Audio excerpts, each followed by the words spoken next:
Ay, ay, ay, good morning. No lurking, please, Soul Glow.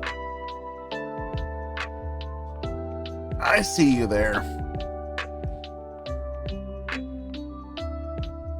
Oh my goodness.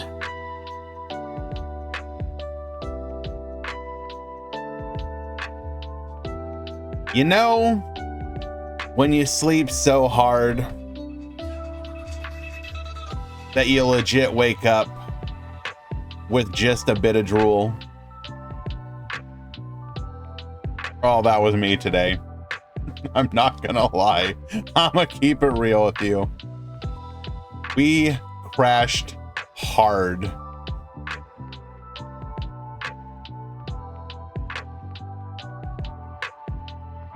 Oh my goodness, but heck, that was a good tournament yesterday.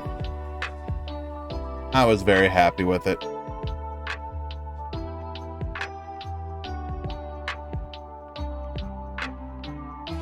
So much so that we just have to do a little bit more.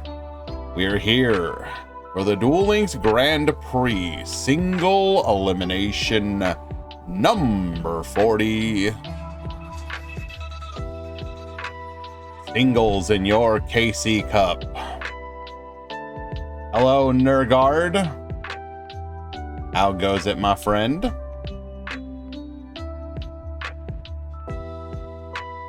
What the heck? Ugh.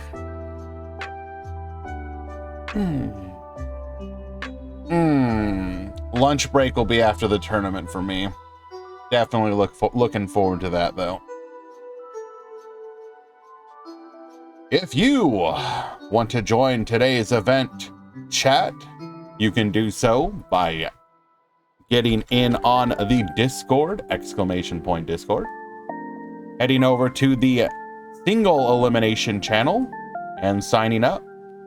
If this would be your first time, there is a helpful event help chat and a Start GG how-to channel that will give you all the information you need on how to sign up. Already looking to have pretty decent signups today. Very happy about that. We actually had the same yesterday. Like, the turnout was insane. I was very happy about that.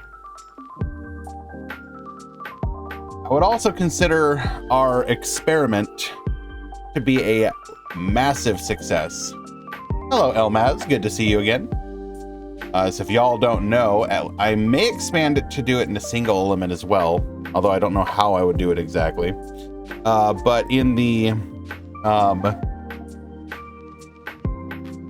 Swiss tournament, we've been doing a thing where basically anyone who checks into their round 2 match has an opportunity to win a small entry prize.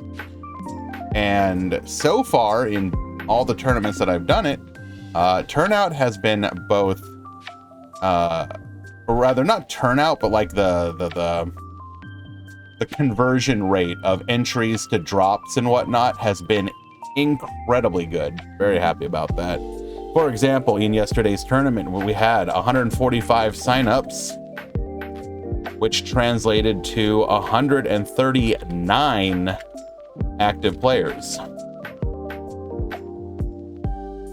And as a tournament organizer, let me tell you, that kind of stuff is incredible, because it is hard to achieve a near one-to-one sign up to activity level. Lots of people tend to sign up and then not play, or they sign up and forget about it, etc., etc. So, very happy about that. My goal with these events has always been to make sure that people actually get to play the game. I hate nothing more, honestly, and it doesn't happen a lot, thankfully, but every once in a while you would see people post something like, you know, got a DQ win, and then my opponent didn't show up, and then blah blah, you know, just one after another. And it's like, so you had like 4 or 5 rounds of tournament, and like maybe you got to play like 1 to 2 games, and I don't like that. I don't like that at all. Tournament participants, 10 minutes to sign up. Be sure to submit your deck list, or you will be dropped.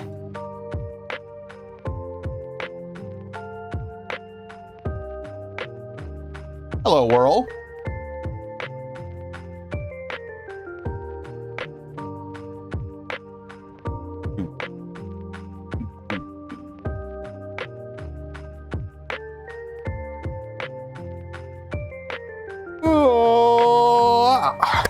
Yesterday, we saw the domination of Tenyi in the top 8, but in the grand finals, Raging Pendulum managed to steal it away. Definitely two of the top decks to be looking out for in the upcoming KC Cup. One deck almost assuredly gonna get hit, and one deck maybe gonna get hit, question mark? People already out here questioning if 3 effects deserve some sort of hit. It's not even Odd Orcus. Odd Orcus is actually the odd one out at this point. It's Odd Magistus or Odd... I don't see how Tenyi or BLS beats Odd Eyes. Well, I mean, the argument is probably going to be...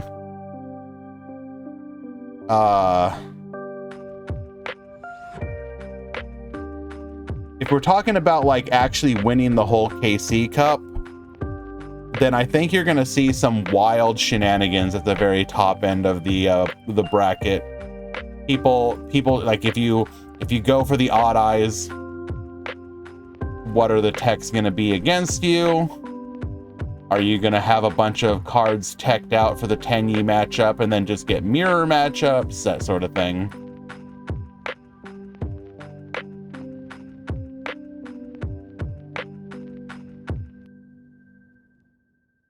Final week for Odd Eyes variant. Opium.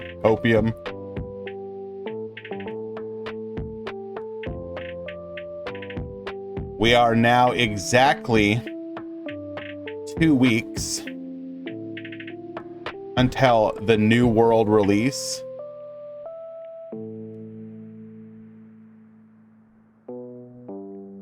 Two weeks until we gonna be rushing. Oh, we are literally gonna be up at this time rushing, aren't we?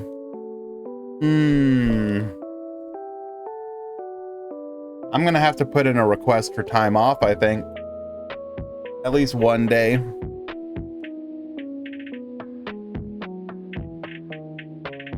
All right, chat. Give me... I want your one... how to put this? What's the one thing you're hopeful about with the Rush Duel release? If you are hopeful about anything.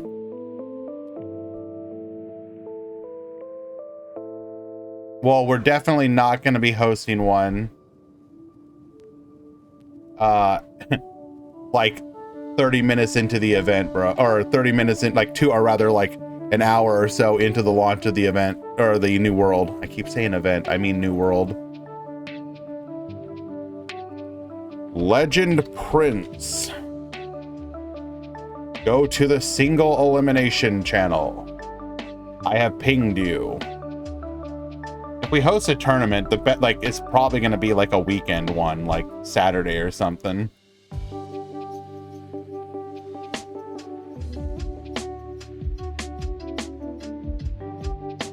You got to give people a chance to actually build a deck, you know what I'm saying?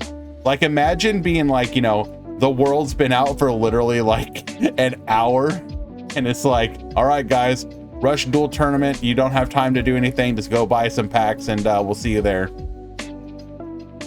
Actually, to be fair, that would be kind of funny. You got to rush to the Rush Duel tournament. You know what? The more that I think about it, the more I kind of want to do it now. I literally want to see the, like, everyone's going to be on the starter character with just cards thrown in from the first box. Let's go. I literally want to embody the spirit of rushing.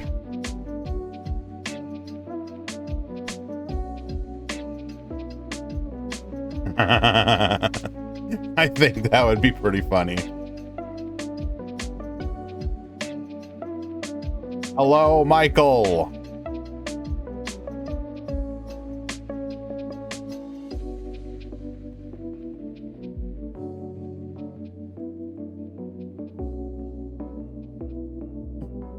You don't know? Well, you're gonna expect some B-boomer ass Yu-Gi-Oh! Dueling, Elmaz. That's what you expect.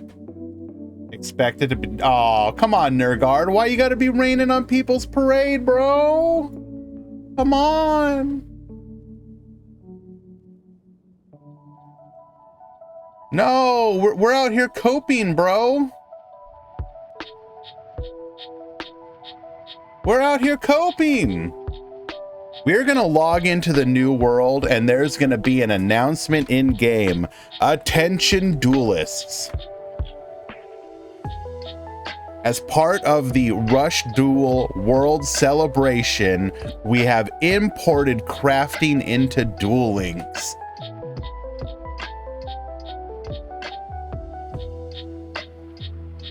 Thank you for being a part of this community for 6 long years. We want to reward you. Every user will be given 1,000 crafting points to use on any card in the game.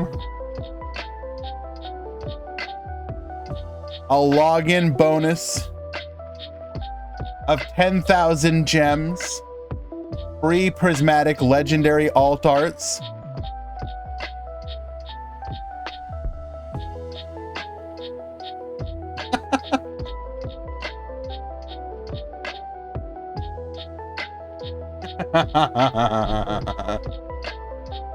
Rush Duel cards are free, so to make money, we will release a Duel Links box every month alongside the Rush box.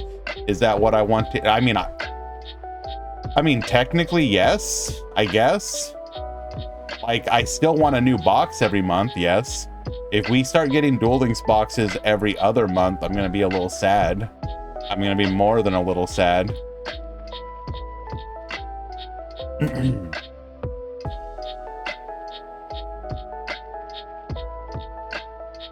I think that's literally like the worst of both worlds if we get like split month boxes.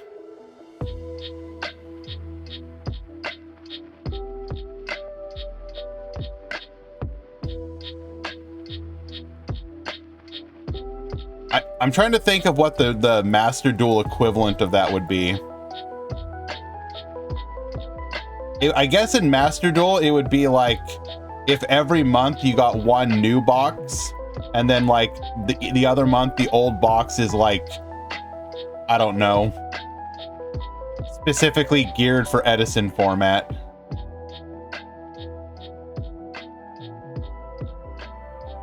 Some people would be excited by that. But some people would be like, bro, I don't care about this old format.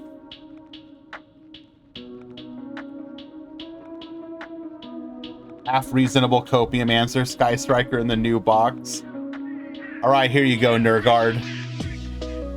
We're gonna get Sky Strikers, and we're not gonna just get Sky Strikers. They're gonna release some of the limits on Thunder Dragons and release new Thunder Dragon support. It is in fact time.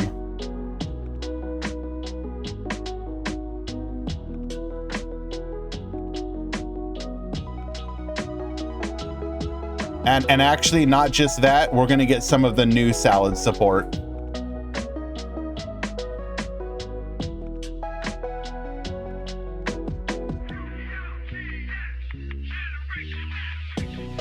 We do not get Roarback, no. I'm talking like the new support. So instead of toss format, it'll be format. Or actually, no. If they did that, if they didn't hit Odd Eyes, then I guess it would be toss again, wouldn't it? Just instead of Orchist, it would be Odd Eyes, Thunder Dragon, Odd Eyes, Sky Striker, Salamangreat. Zodiac confirmed the next box. Unironically, Ryan, I'd be down. I'd be down.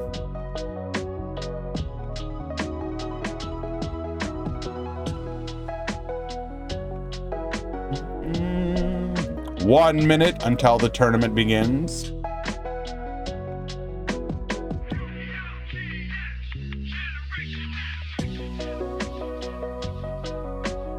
Zoos will be awful. Why, Elmaz?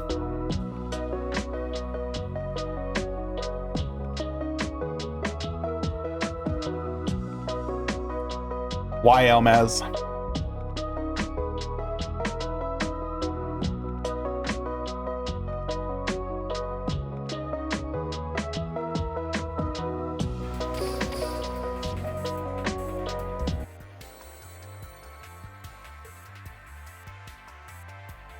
We got Galaxy Skill, that was Zoo 2.0. Do you realize that we also have another? Yeah, I was gonna say, we have Destiny Heroes. I think the game is at a point where a Trident is not gonna break it. I'm just saying. I'm just saying. I've actually come to the belief, or come to the point where Trident, I don't mean Trident the card, but like the concept of Trident is probably one of my favorite mechanics in Yu-Gi-Oh!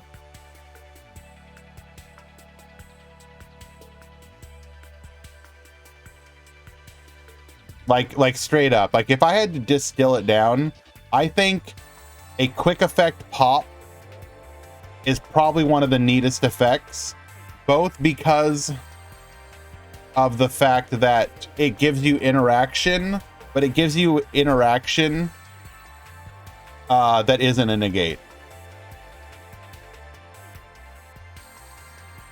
Alrighty. It is time to start the event. Hello, Valk. 2 days ago, you made it to D-level max with Super Heavy Samurai. It was intense and very fun. Well, that's awesome to hear. You'll have to share your deck list. The tournament has begun. Good luck, duelist. Remember, no side deck.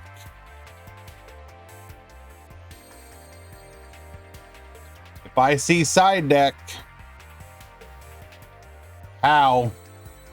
Ow, right in the kisser. Carlos, yes.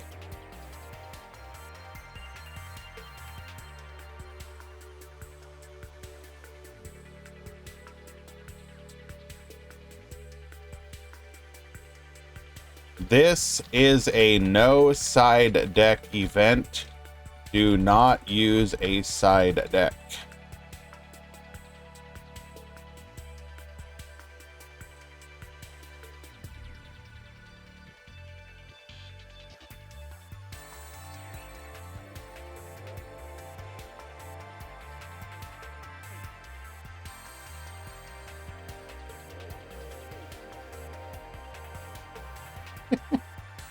Rookies, what are you doing? No, stop.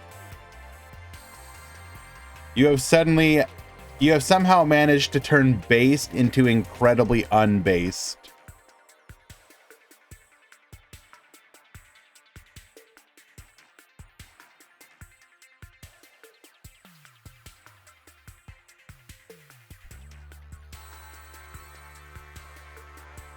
Hello, Sneck.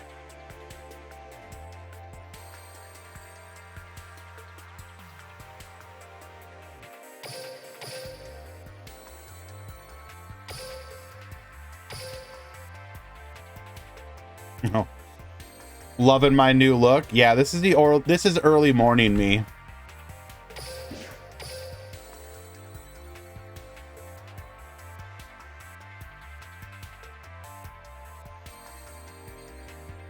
Find you somebody who can love you when you're pixelated.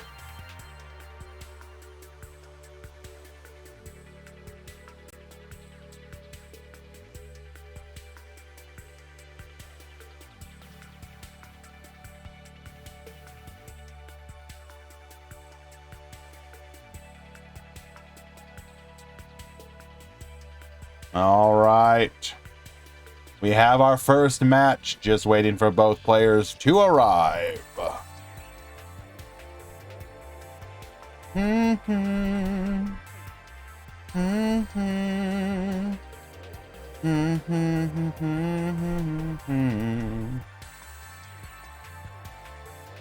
What's up with these odd eyes playing Tatsuki Night? They're trying to survive the OTK. Basically, cards are or decks are putting cards into it to survive getting OTK'd.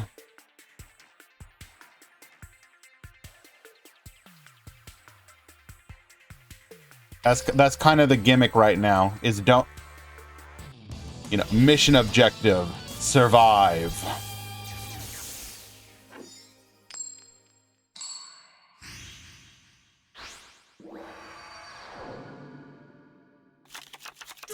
No, literally nobody did, Dr. Dino.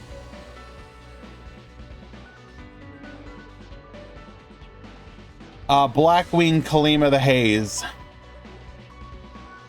has an effect that if you're being attacked while you have nothing on the field, you can summon... Or can you put your deck list in my Discord? You don't? Oh, wait. To share it, right. The Duel Links channel. There's a, in the general section, there's a Duel Links channel. You can just post it there.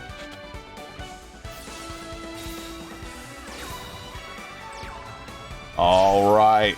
We've got Ashen at the top. We've got Sir V at the bottom. We're going to start our Penny plays here. Getting into a copy of the Draco Berserker. Draco Berserker obviously has the ability to banish a monster that activates this effect. As we are going first against what we can assume to be rockets, that's going to be pretty rude. Hello, Atlas. Good to see you, my friend.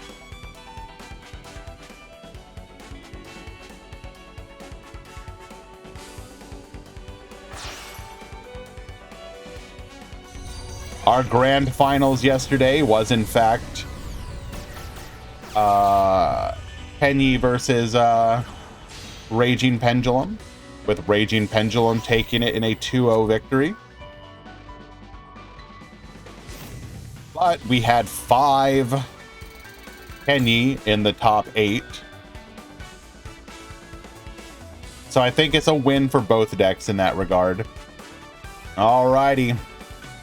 What do we got here? We've got literally all of the level 4s. So we can make an opponent's monster lose 1500. We can protect from destruction. We can protect from targeted effect.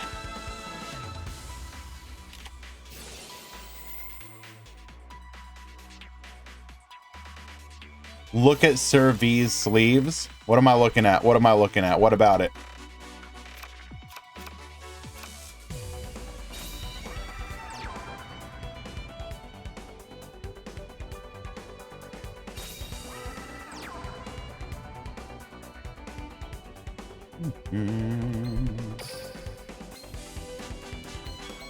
So that's a lot to deal with.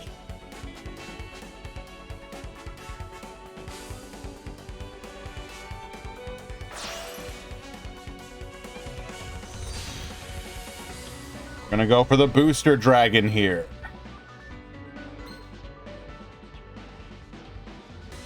Wait. Bro, nah. Nah. It ain't gonna... Wait, is this gonna work? Wait.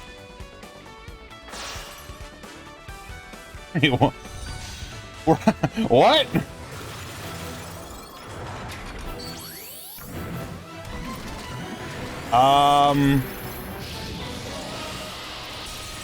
Does this do anything?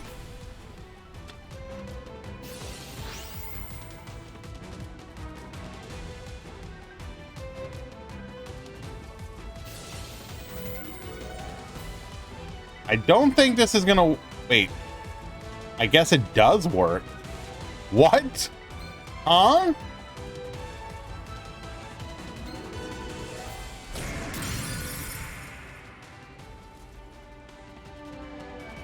Wow. Okay.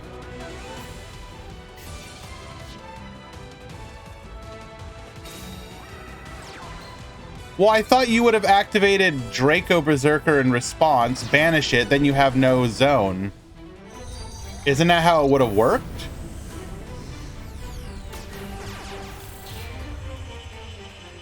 Because you can't activate the yoink in the damage step, can you? No, it is during the damage step. Also, you can't respond to Boral. Okay, well, I'm just stupid. No, it's not even just that it's during the... Yeah. Okay, well, that was actually an incredible play then.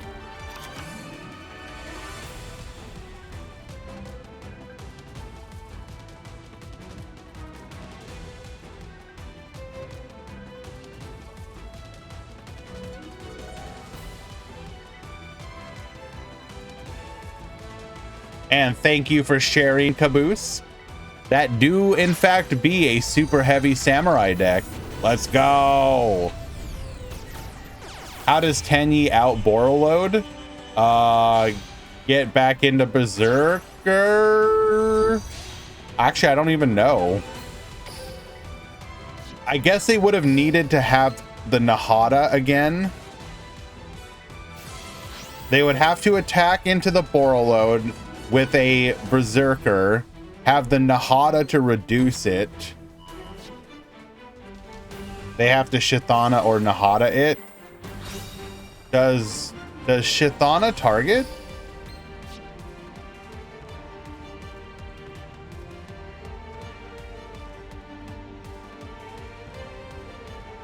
It does not target. Okay, so that's spooky. I guess we just crack back here.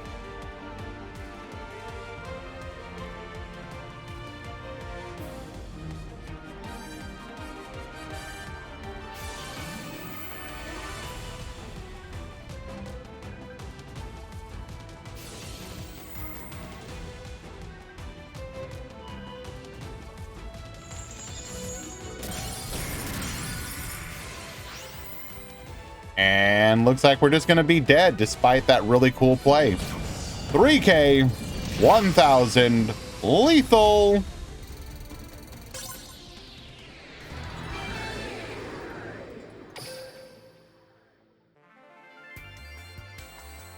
Very good comeback.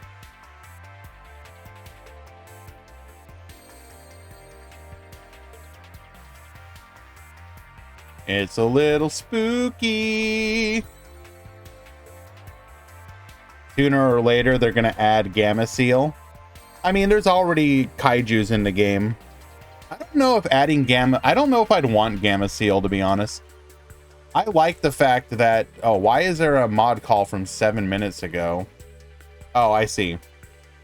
That is fine.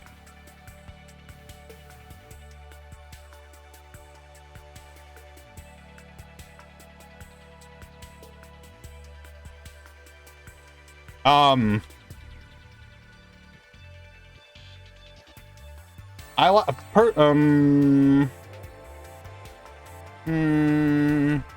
don't know.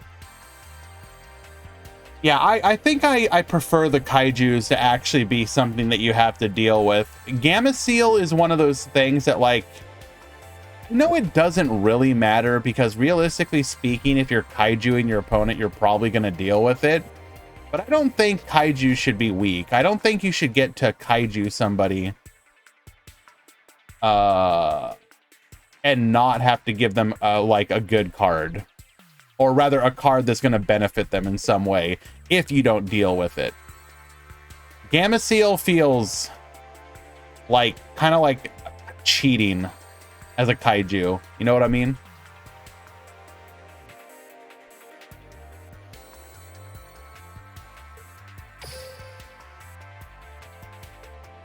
Yeah, that's exactly what I'm talking about, Atlas. There should be an upside if you get kaiju'd.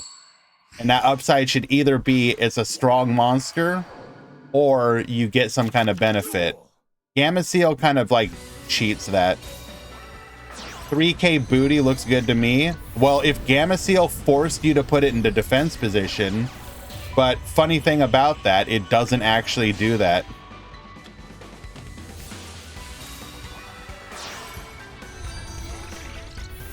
So 3k booty doesn't really matter when it's like, oh, super low attack. Look at that. It's in attack position. Lamau.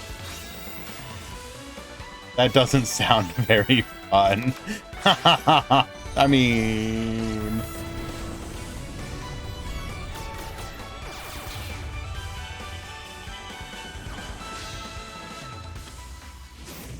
Nobody's gonna play pure kaiju. Hey, you give me Gamma Seal, I will play pure kaiju. All right, we do not have access to Draco Berserker this time, but we do have Shithana and Mapura. But aren't we talking about the situation after not being able to deal with kaiju? Well, no, but what I'm saying is like, if I kaiju you, currently I'm giving you like at minimum, typically like a 2800, 3000 attack monster. Like Gamma Seal can be run over by virtually every monster in the game. So you're not really giving them like a difficult card to out. I'm just gonna say, if you can out my monster with like... If you can almost out my monster with a normal summon, I don't think it's really a good card.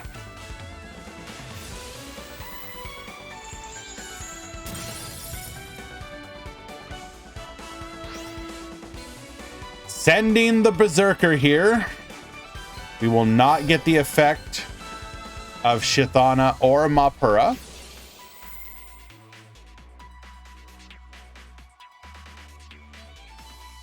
Unfortunately, we don't have... What is in our hand?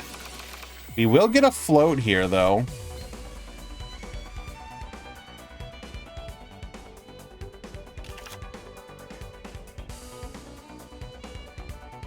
Was our hand literally all monsters?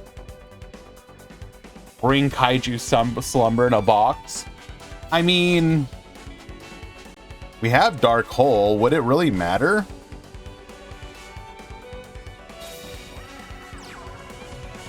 Like, is there anything in Kaiju Slumber that would be, like, actually a problem?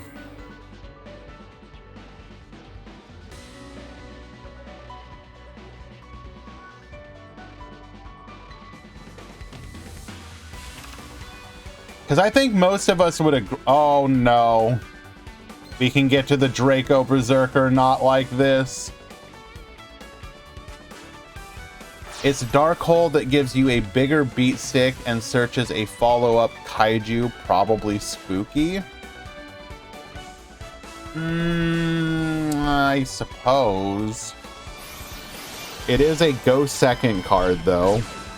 And I believe most people would argue that, like,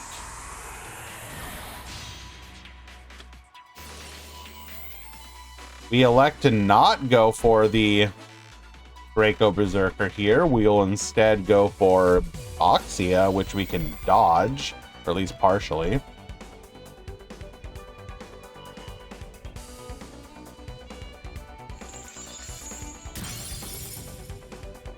Interrupted Kaiju Slumber.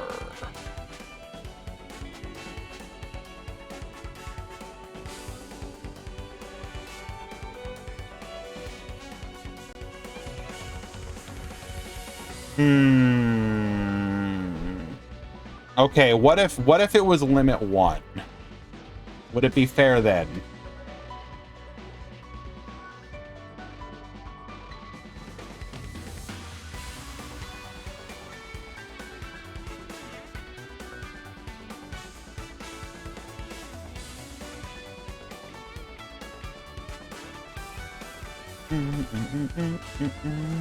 I don't think it plays at limit 1. You don't think? it just be a Saki one of. But we're talking specifically about in like a pure kaiju, right? Well, because I think the argument against Kaiju Slumber at 3 or at full power would be, I don't know, are we worried about a world where I'm running like 3 Dark Hole, 3 Slumber?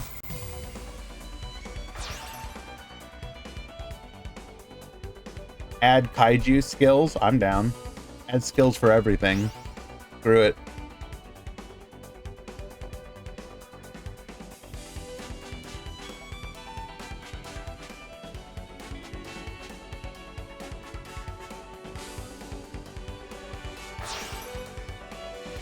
So we're gonna go going for the shaman here. Shaman discard the Ashina. Bring back the Berserker. And now we have access to the Vishuddha. Get spinning.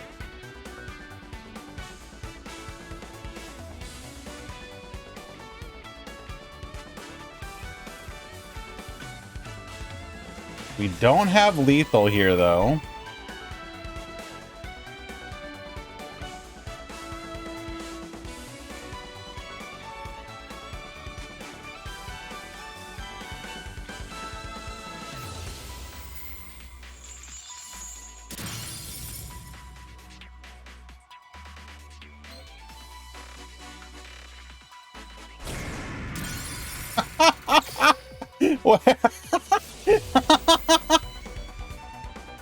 They always forget that the rockets can respond to any Link monster.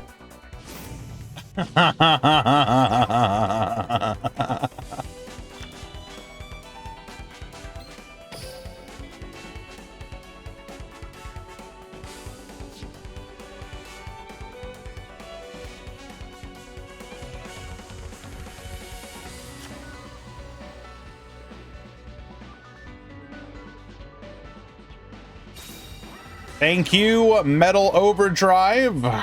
We have the breakdown. Wait, what? Are we really out of monsters? Bro. We had such an... Oh, we are literally out of monsters. We had no way to trigger the Rocket Tracer. 1, 2, 3, 1. Hey, shouldn't we have a Magna Rocket left? Oh, this is so sad. It's probably in our hand. That the all gas hand that we opened. Unfortunate. That was actually a perfect opportunity to be able to go into Borreload and really, really steal this game.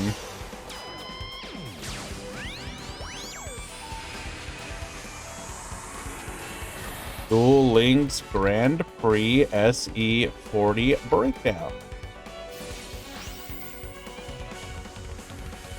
Atlas, please do not be excited by Tenyi Sweep. Thank you very much.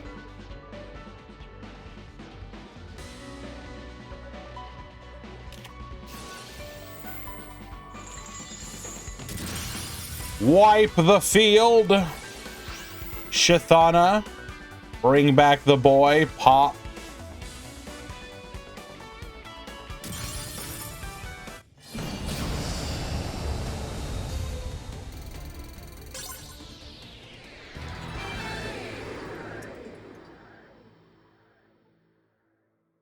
Well done.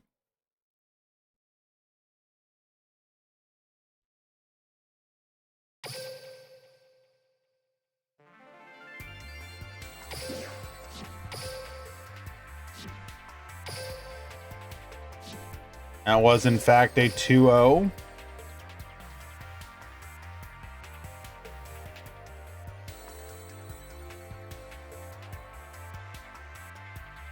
Don't worry about it, Zeko.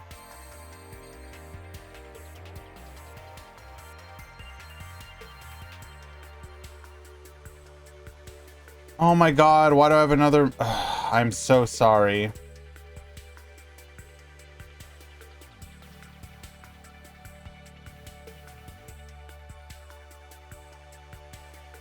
Hello, sorry for the delay.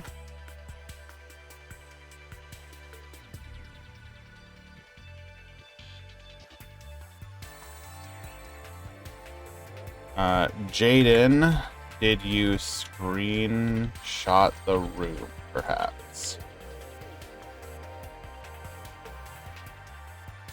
Jaden, if you're here, if you can hear me, if you have a screenshot of the room, you can show me.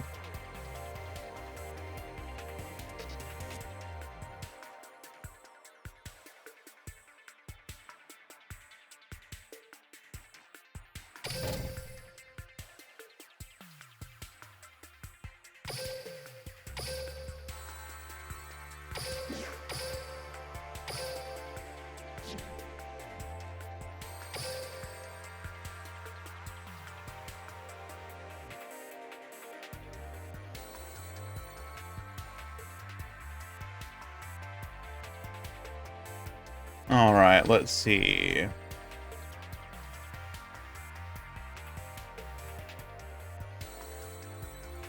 So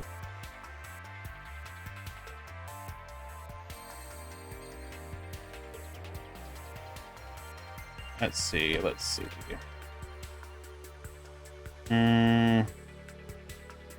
Okay.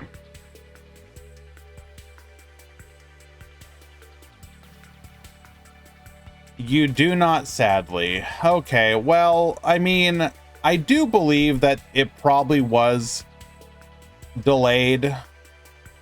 But as this is round 1 and I don't recognize this user, I'm gonna give them a warning this time. In the future, I recommend taking a screenshot of the room with the time. That way you have proof of it, even if I show up late like this. Always document incidents so that we can, you know, even if I had shown up relatively quickly, like if they had returned right then in that situation, it becomes a he said, she said. Like, this is pretty borderline. So I'm going to give the user a warning this time, and I will document it.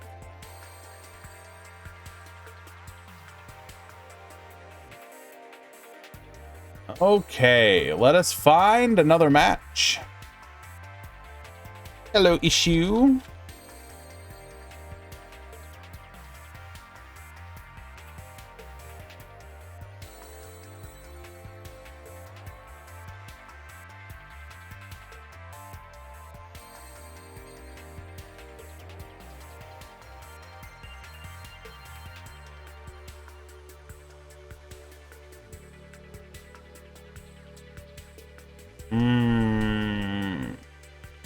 Find another match. What in the hell? All right, Shu, I'm intrigued. Are you documented? Yes.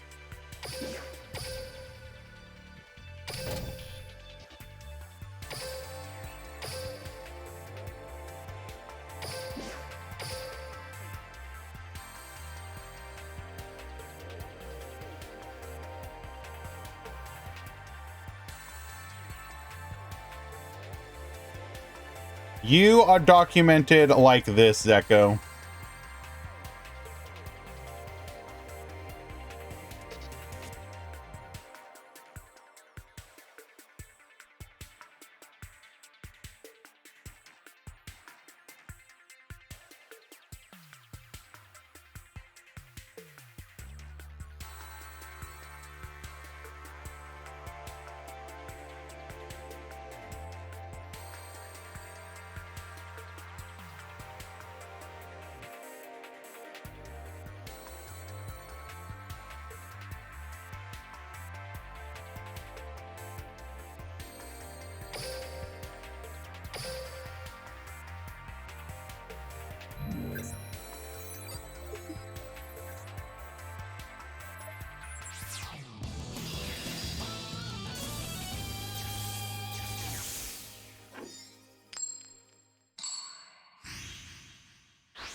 Alrighty.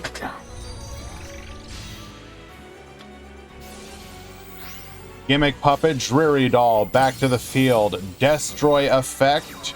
Bring forth 2 more Gimmick Puppets into a Ding Girsu. Get attaching Chimera Doll, adding a Terror Baby for the follow-up, and set 1. We will go Blue Boy. Blue Boy into Secrets. Do not mod call me. Okay, you guys, what? Holy crap, why are there like 3 mod calls now? Deck check Dark Hole. Legal.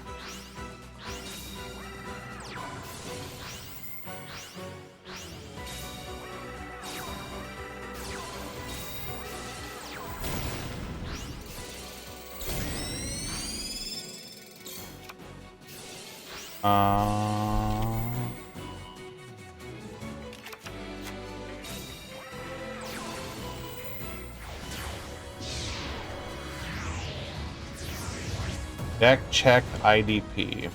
Legal.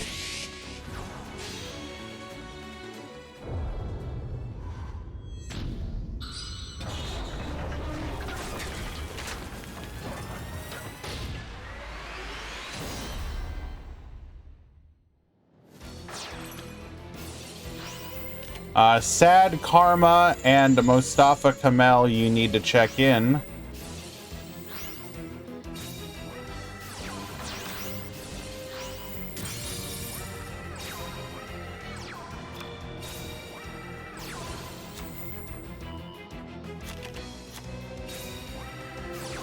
Oh my god, the mod calls keep coming. What's happening?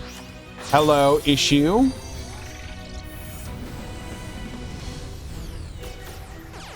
Legal.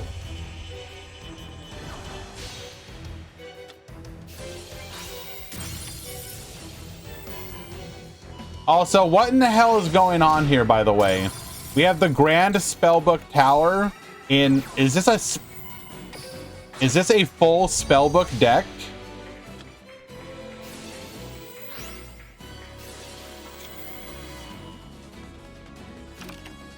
That's not why, Elmaz.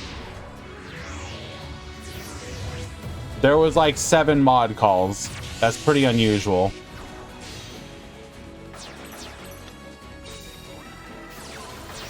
Advanced. How do you time out as the puppet player?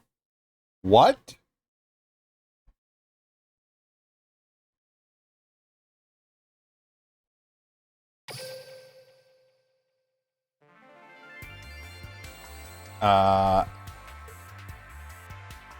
Sheno, what did you need?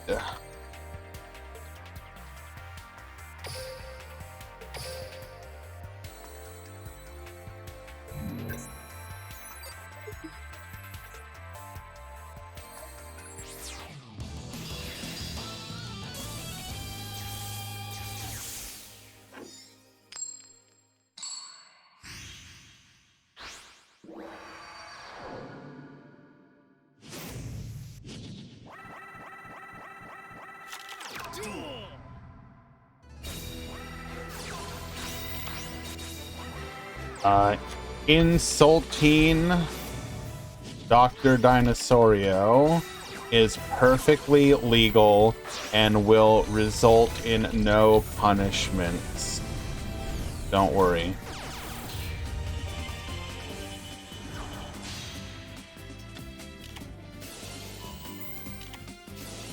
All right, Book of Moon, completely interrupting our plays here. We're then going to go Spellbook of Secrets into a Spellbook of Prophecy.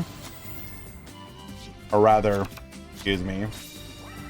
Lost to the train of thought here. We're going to go with the Spellbook of Fate after...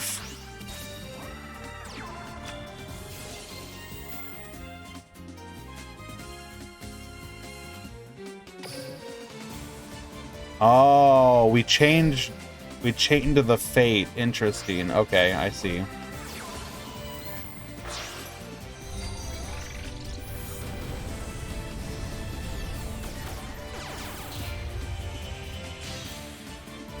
All right, Chimera Doll. Will we actually get to play the game this time? Adding Terror Baby. We're going to special summon out the Gear Changer. Gear Changer get level modulating into the Giant Grinder Prismatic.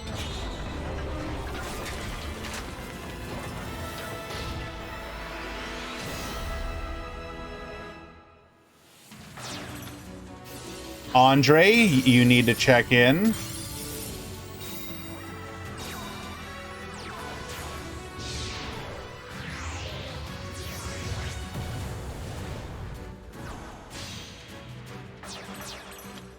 Bebu, you need to check in.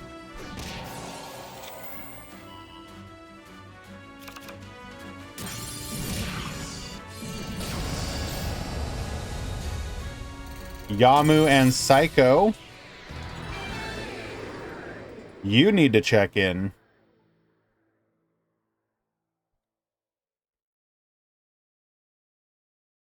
And damn, Swag out here literally getting free wins.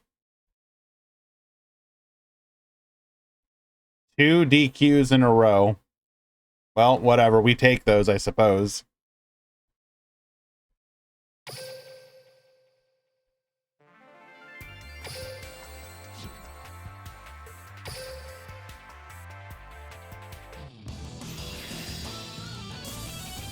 Hey, man. Something must have happened to Mustafa Kamel because he literally played the previous match. He just decided to not show up. I pinged him and everything.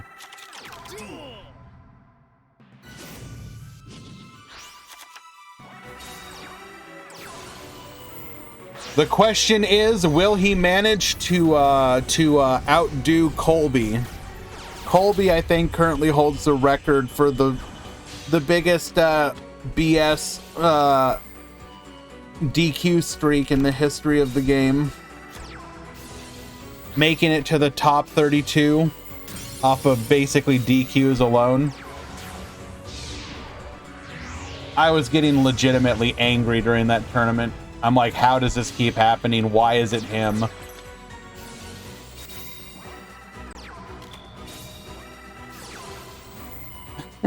Colby built different.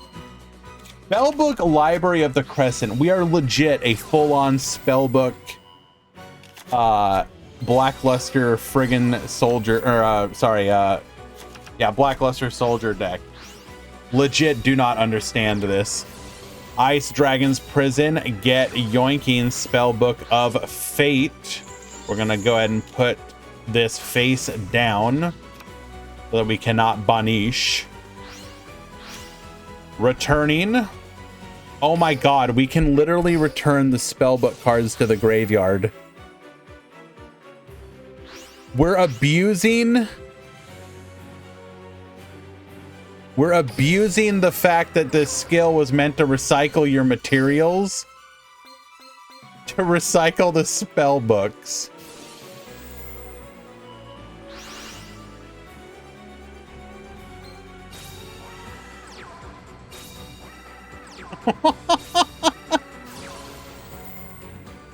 I mean, it's not infinite, but it's a lot more.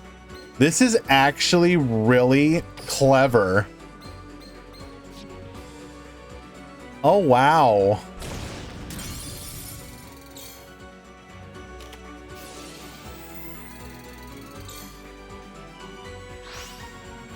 Cosmic Cyclone in the end phase is going to get rid of the book.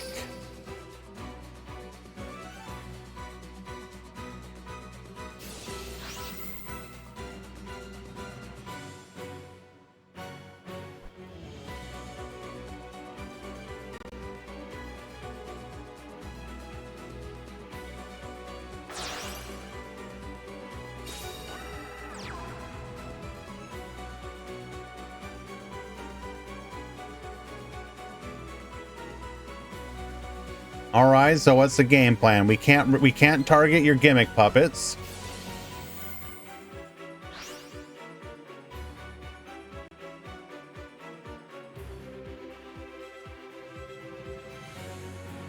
What do? We go into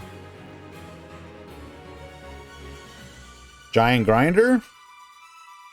We can't go for Dingirsu. We will go for the giant grinder here, okay. We can pop the 2 BLSs, but then what?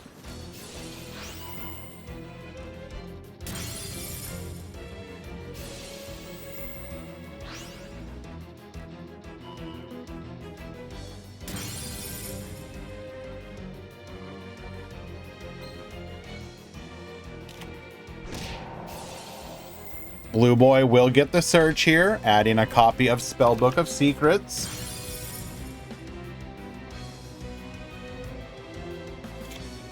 Okay, this deck, not gonna lie, this deck kind of spicy. Grand Spellbook Tower, get recycling. Recycle the Fate, draw a card.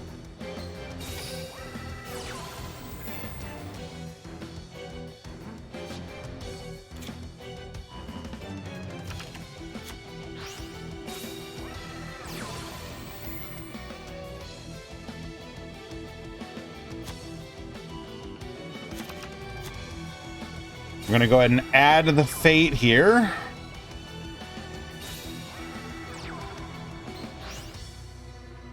Banish 1, Banish 2, bring forth the Envoy. Keep in mind that his ritual is still gone. He sacrificed it just to be able to make sure he had the material. So, like, we're literally like, you know, the ritual part of this deck, kind of whatever. Spellbooks, real shit. I will be yoinking your deck list. Yoink.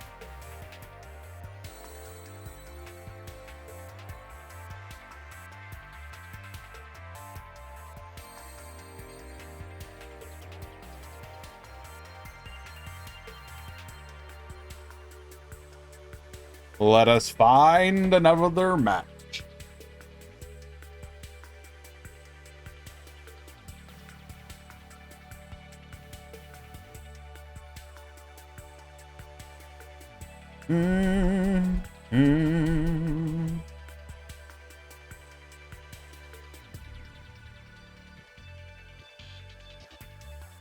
Let's go spectate Zeko. Let's give him some bad luck.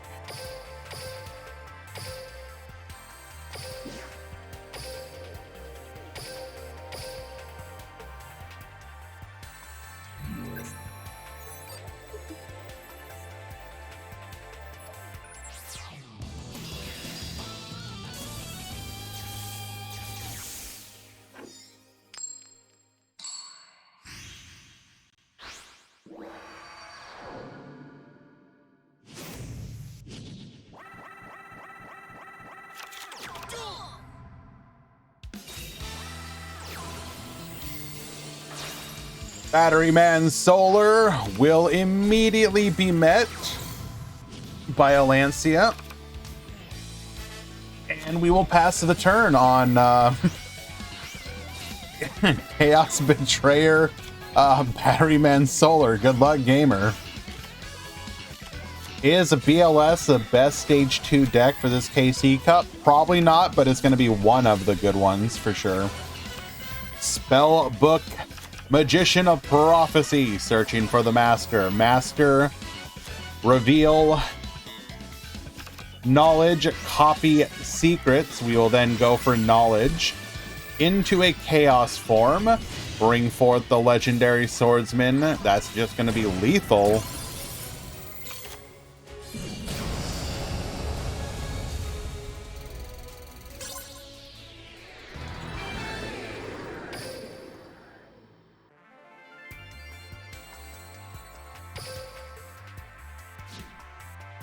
We go live for game number 2.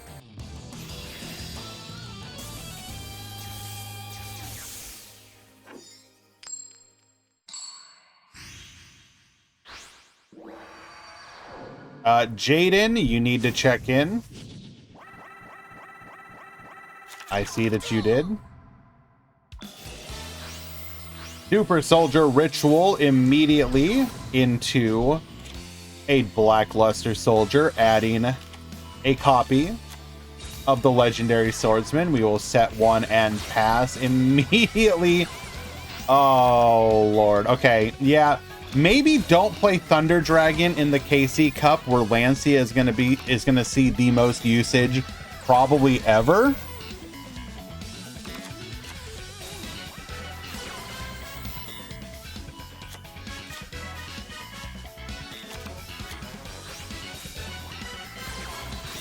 Knowledge here, get drawing, crackdown, get yoinkin into an Ib? Excuse me?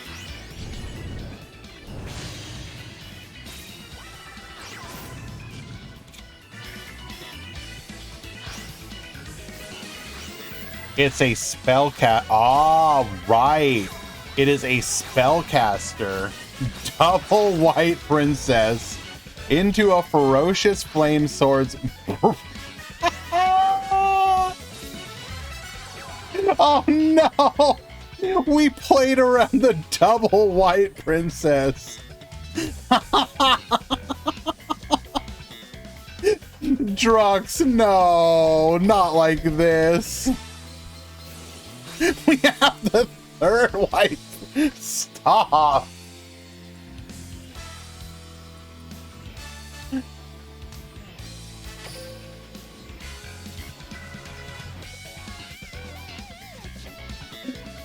Oh, my lord.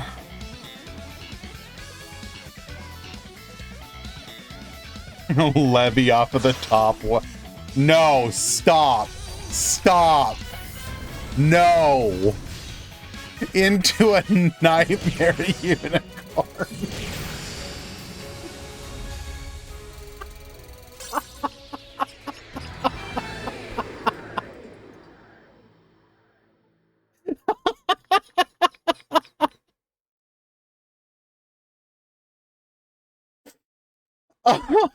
Oh.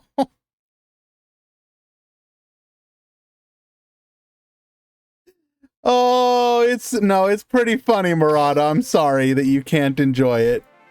Find joy in your heart, my friend.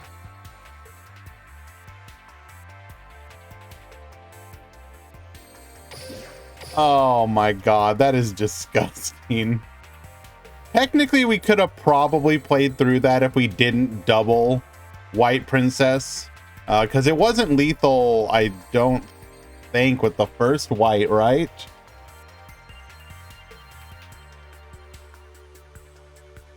I think we got greedy. I mean, obviously our hand was really bad, but I think we got greedy with not wanting to take any damage.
Elmaz, he couldn't.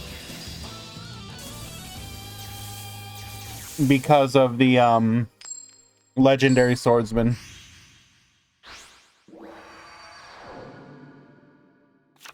Duel.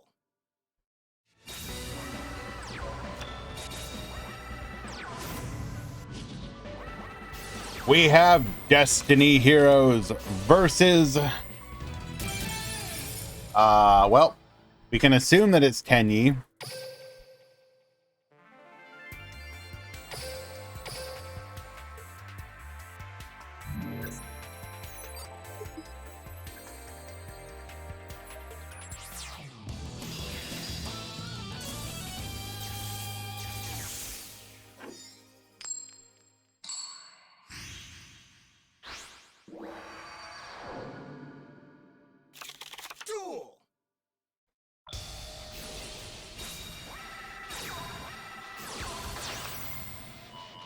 All righty.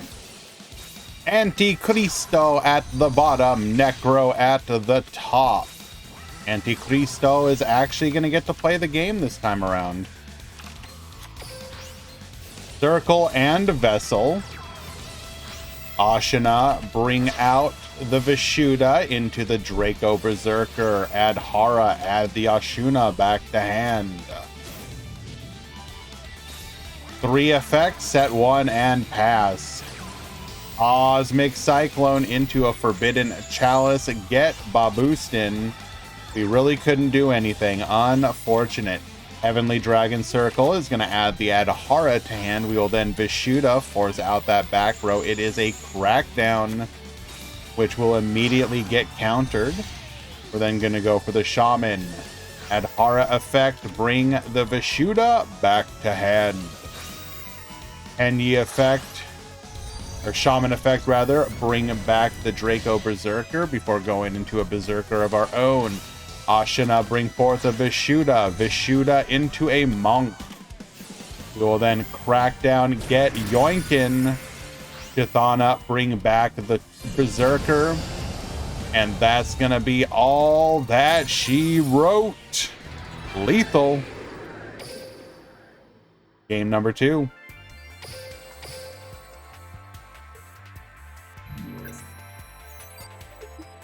Hello, Twitch Profear. How are you doing?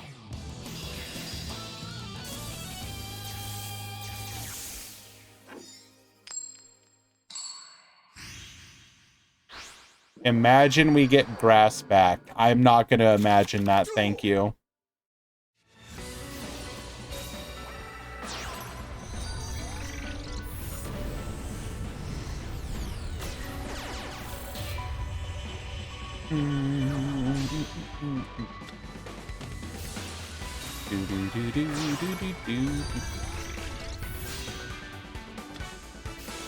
Grass is perfectly balanced, huh? Yeah, everybody can just play a 30-card deck, then grass does nothing. It's the most balanced card in the game if you think about it.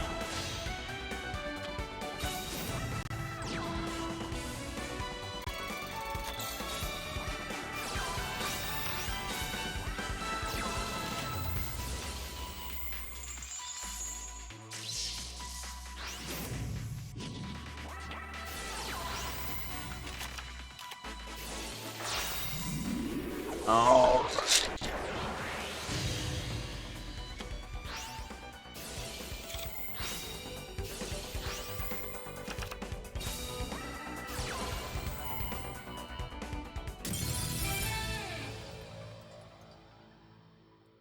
Well, I didn't want to play the game either. Understandable. Necromancer taking game number 3, and Destiny Heroes will be moving on. What happened to that that Tenyi sweep, by the way, Atlas? What happened?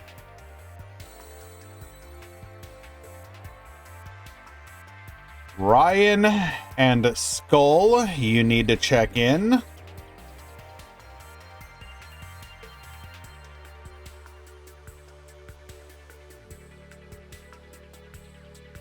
Necromancer and Yara, you need to check in.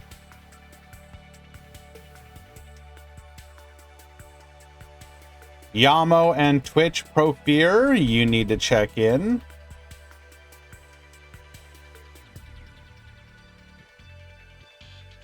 Zeko and Sweg, you need to check in.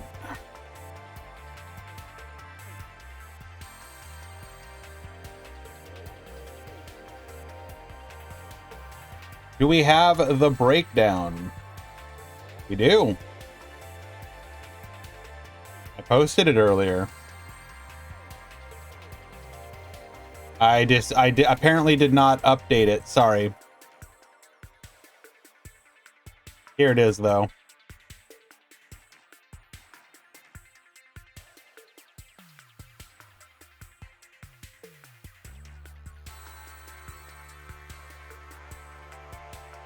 Edit com breakdown.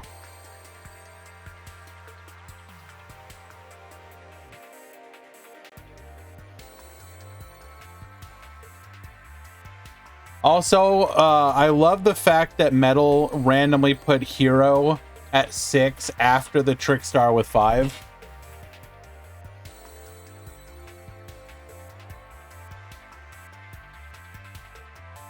Keep in mind, we're literally studying math like right now.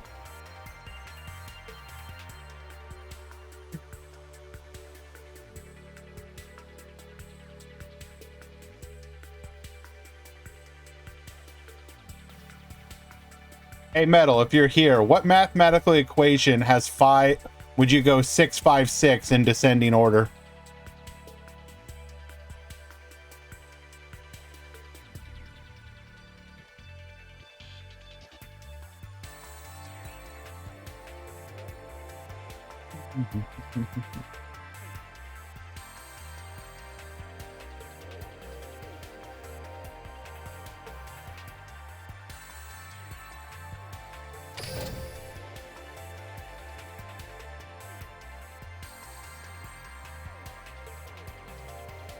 All right, Soul Glow, that earns a timeout.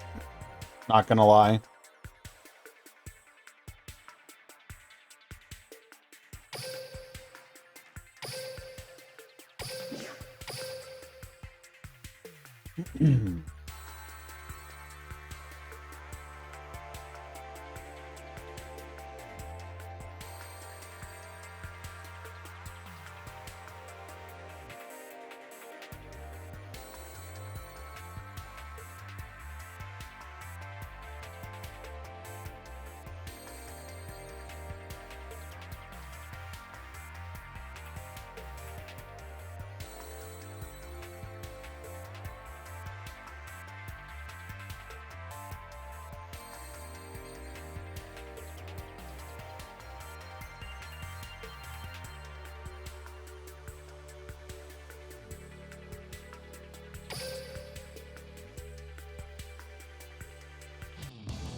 Alrighty. We've got Zeko at the bottom. We've got Swag at the top.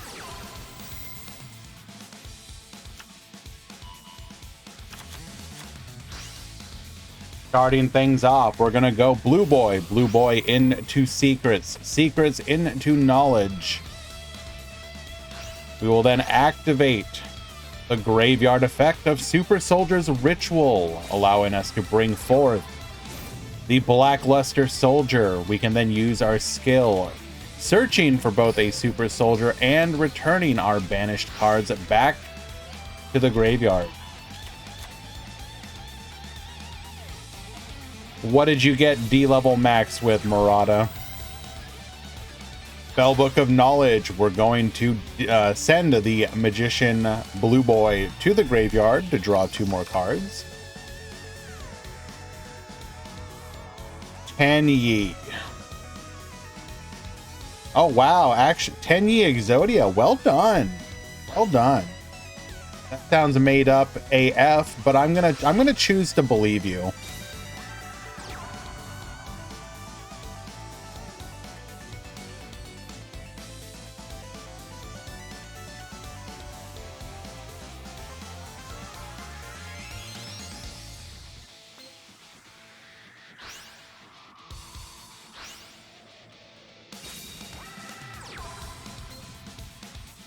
Going for double Blackluster Soldier here with 1 setback row. Okay.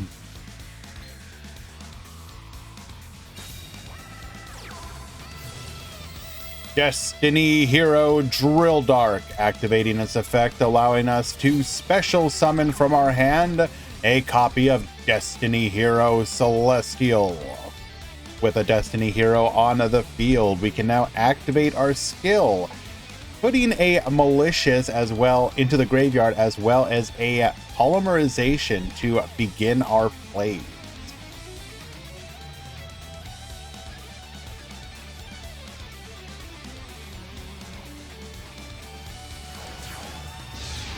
Exodia cards are normal monsters. The synergy is there.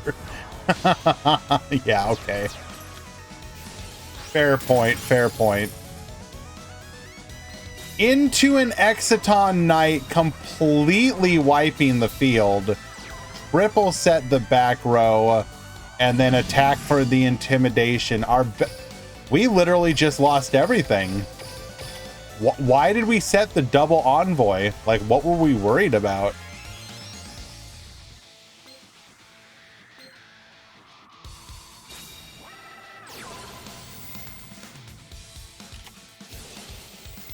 Warning point. Negate. The Trinity? I mean... So just don't summon a bunch of attack position monsters? A Trinity can't attack directly.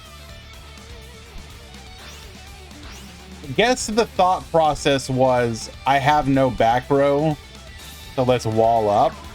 But even then... Bottomless trap hole, taking out the super soldier.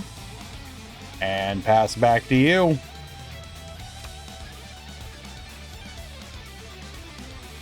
At any point, if we can get rid of a card, we can Exciton Knight. But we are currently tied up 3-3.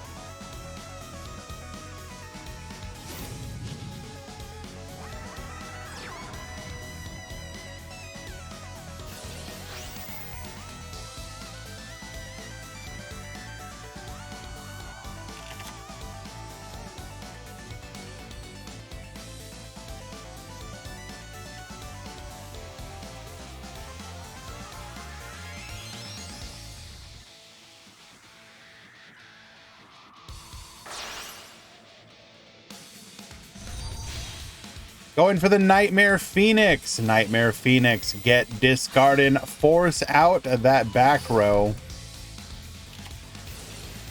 It is a crackdown. Crackdown will be rendered irrelevant.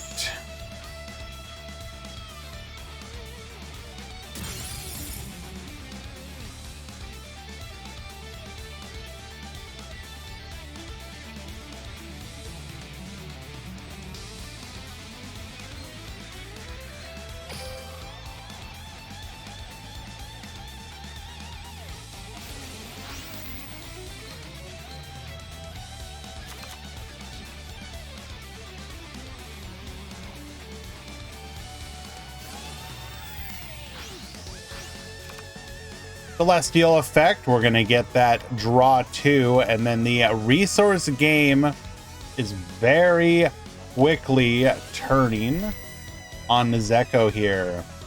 Polymerization, we obviously drew a hero. This will allow us to get into our Dystopia. Dystopia, get burning, and we will have lethal on the board. But we're not done. Reinforcements of the army, adding a copy of the Destiny Hero Decider. Summon Decider to the field. Activate its effect. It don't matter, but if it did, we would be searching during the end phase. We shall go to battle. Attack 1. Attack 2. Lethal. And Swag will take it. Game number 1.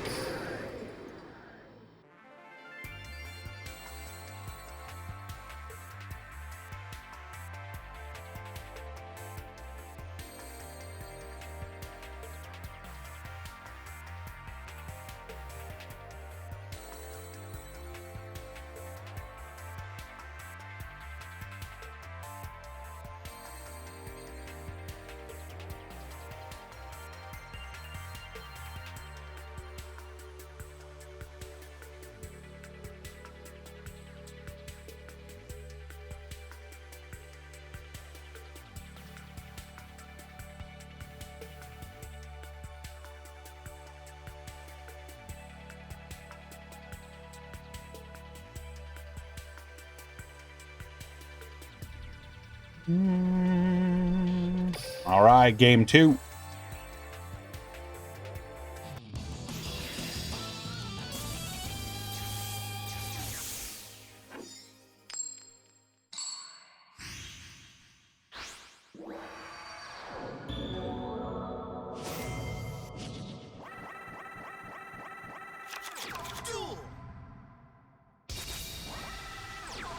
Ripple set the back row. Good luck, gamer. Bell Book Magician of Prophecy. Hit with the warning point. You will not get searching. Spellbook of Knowledge. Send to draw 2. You actually missed it. So far, we've been watching Tenyi lose. They're sweeping their way into the trash can. Damn, you hate to see it.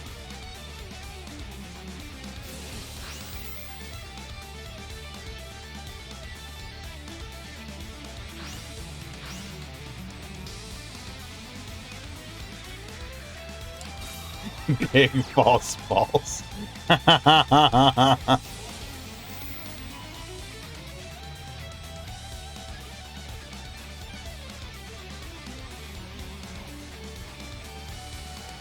Rack down, get yoinkin'.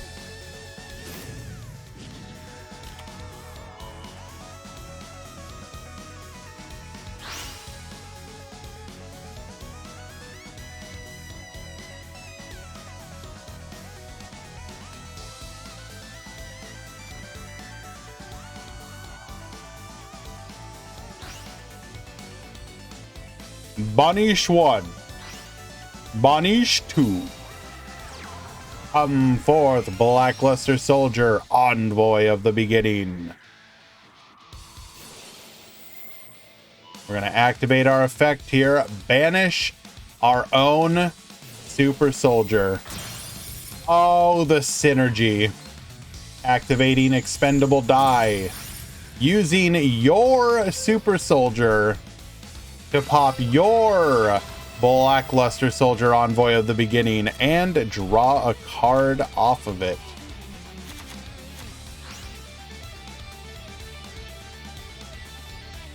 Harrier, I'm about to have your stream in the background as I'm having a bath. Hopefully that makes you feel uncomfortable. No, that's fine. I'm okay with that.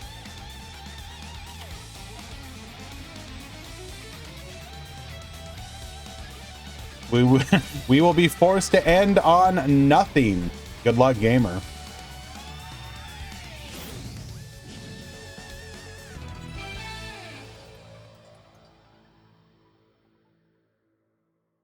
That is going to be a 2-0 from Sweg. Zeko falling in the top 16. Well done.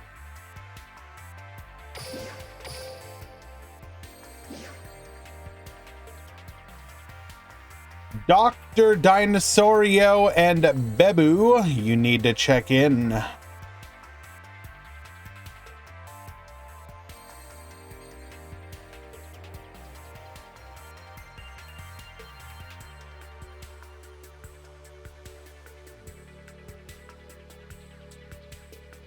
All right. Atlas will want some Tenyi. Let us find some Tenyi. Give the man what he wants.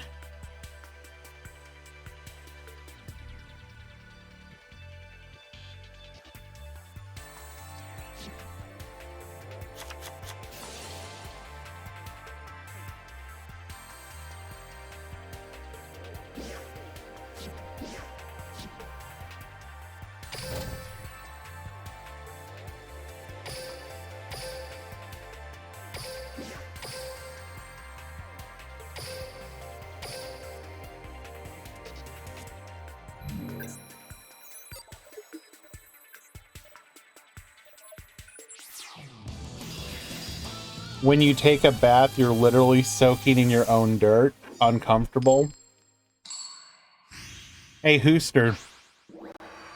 Did you know that literally every molecule of water on the planet has been urine at one point or another? So when you take a shower, you're literally showering in urine.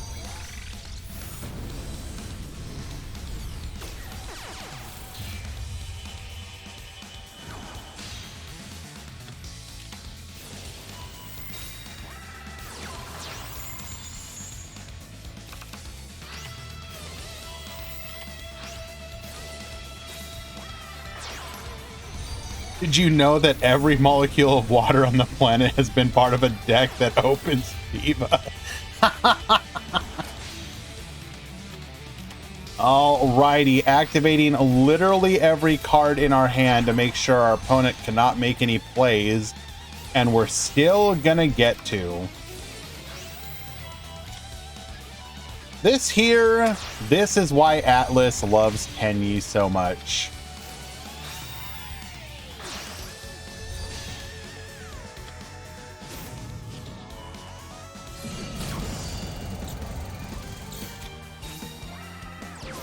Activating our skill here, we're gonna get the Malicious onto the field. Link summon into the Ferocious Flame Swordsman. We will then go for Polymerization into Dystopia. Get Burnin' Destiny effect, allowing us to add back to our hand. Won't do any good though. Get Poppin', Shithana, bring back. And this is literally so unbelievably Jover. Vishuddha to the field. Ashina, bring out the Adhara. Adhara plus Vishuddha into the Berserker. We're gonna then add the Adhara off of the Heavenly, but it don't matter. We already had Lethal. I do wonder if it's just a matter of like changing the back row that we use, or that Destiny hero uses.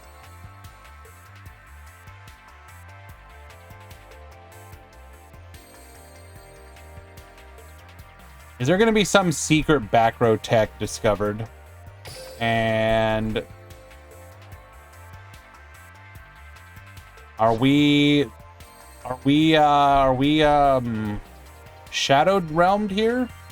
Normally when this happens, they're shadow realmed.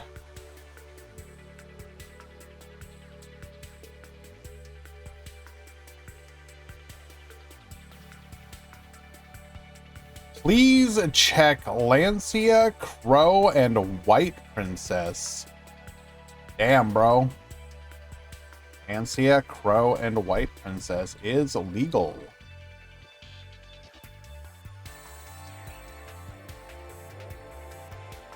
Get hand trapped, bro.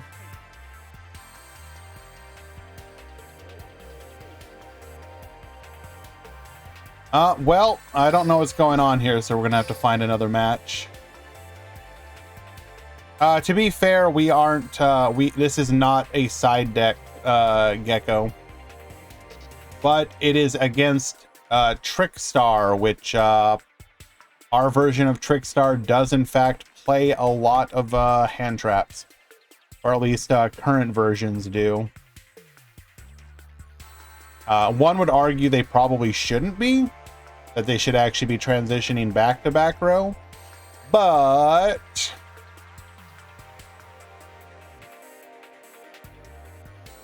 here we are.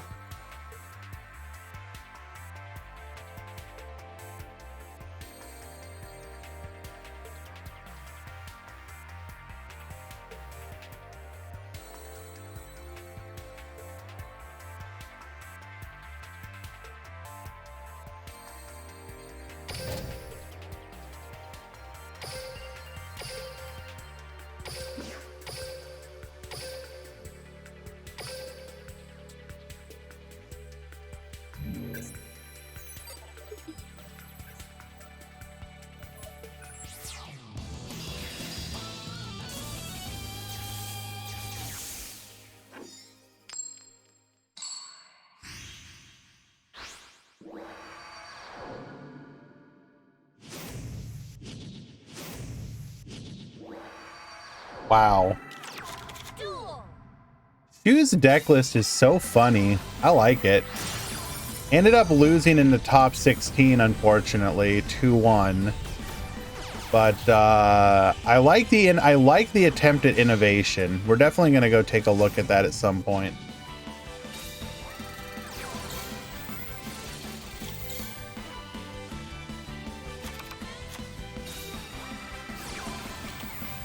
Crackdown is questionable versus Tenyi. I mean, yeah.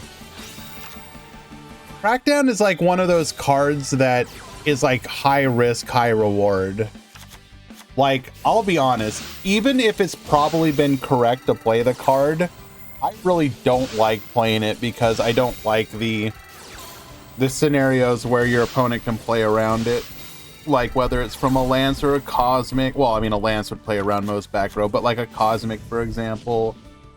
Or if they hit it with like a Phoenix, the fact that it becomes irrelevant there. Like, I don't know. Even if it's technically not the correct choice, I just like cards like Compulse better.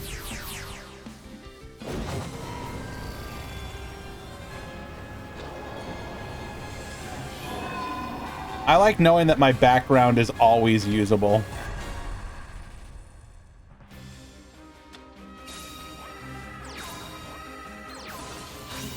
Asuki Knight to the field.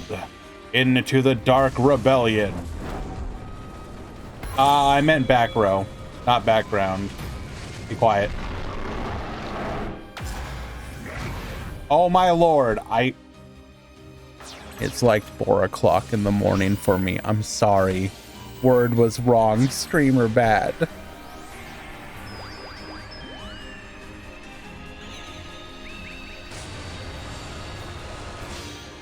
Meteor Burst Dragon. This is going to turn off any hand traps. Dragon Pulse get poppin'. Into a Ragey. Well, this doesn't matter because we're just gonna nuke the board. Licorice Effect, get dodging. We will still wipe the field. Attack 1, attack 2, attack 3. Lethal. Hello, Gate. And Hans takes game number 1. How the heck you doing, my guy?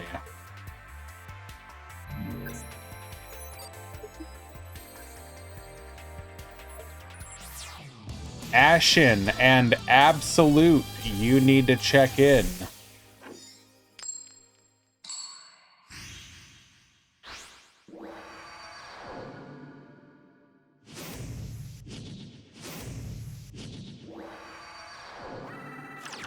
Duel.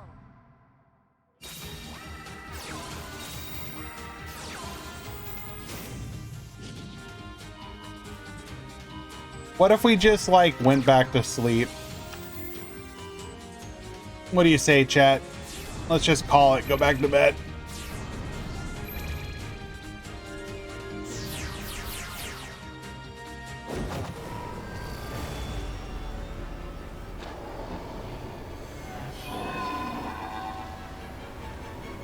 Do it, but turn cam on.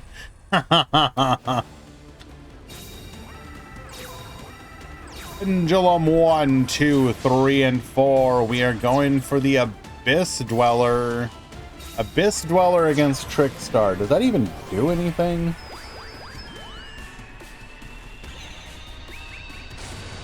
Maybe we just have literally nothing else to make. Shooting Riser, send Tatsuki, and pass the turn.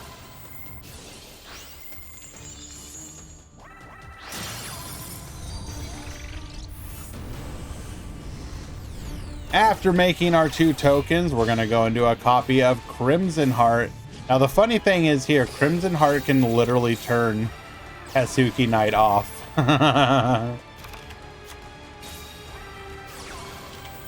Light Stage, adding a copy of the Korobane. Shooting Riser into the Meteor Burst Dragon. Meteor Burst into Oath, and then we will pass the turn. Wisdom Eye will be scaled next, popping it into an Oath. Oath, adding back the Odd Eyes Pendulum Dragon. We will then finish with the last activation of Dweller, tribute summoning into a Pend 2. Going for the Jin here. Jin Revive.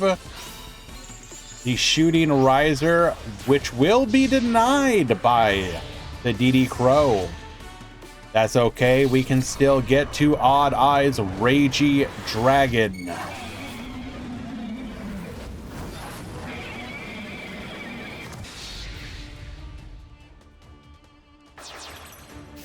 Activate our effect here. We will protect White Princess to keep it from being lethal. Can't even beat over, in fact.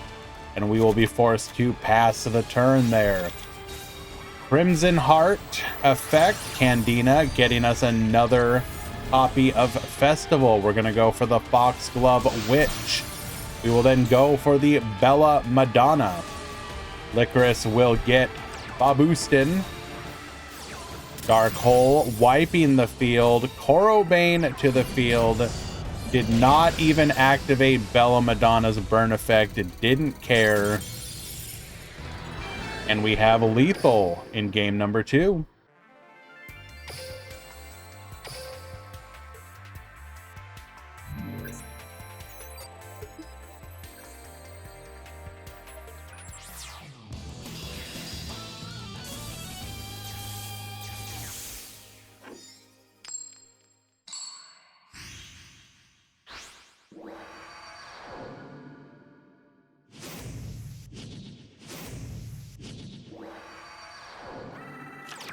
Duel.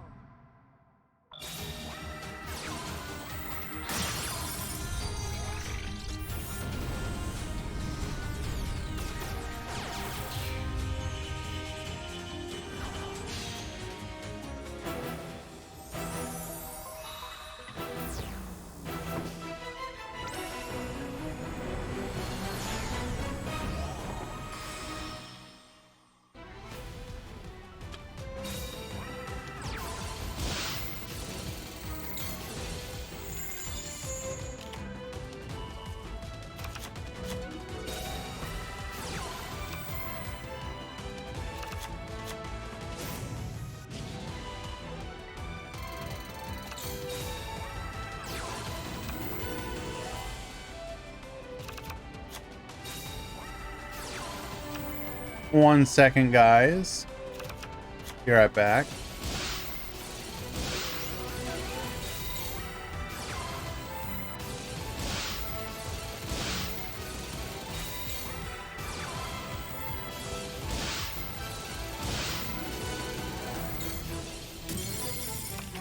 It's Hand Trap Trickstar.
Duel!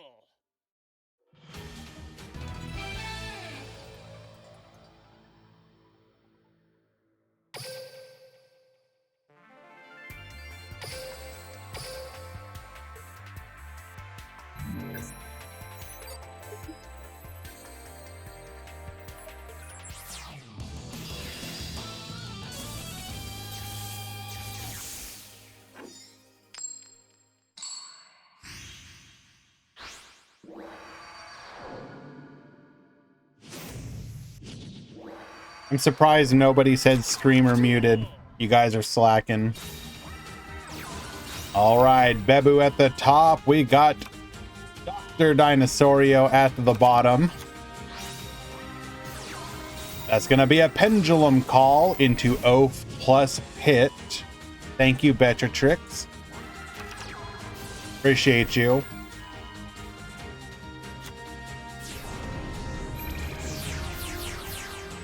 You should know that that doesn't matter, Gate. People are still gonna say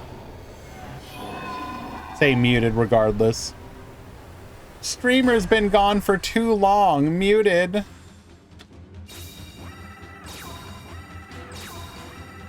All right, we're gonna get into an Abyss Dweller with the Tackle Crusader, Noble Dragon Magician, into the Shooting Riser, into the Zephyros. Why do we not bring the Zephyros back?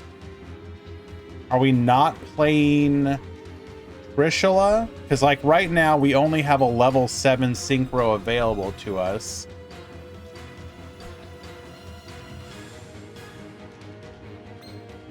Oh, right. Yeah. I always forget that part. Well, because like so many of the monsters you can like still summon. No. Okay, yeah, you say that, and then guess what? Guess what's gonna happen? Yeah, you say that, and then people go like, oh, I'll add the card back to my hand and then summon it anyways. Hello? Like literally what they do with Silent Magician? So bork you, don't tell me.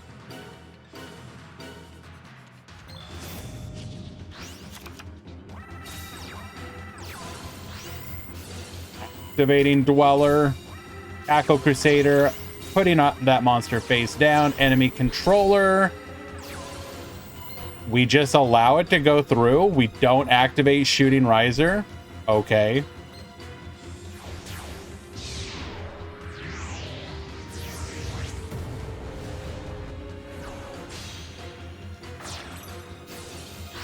Gigante doll, get yoinkin'. Like everything about what happened here was entirely avoidable. What in the hell?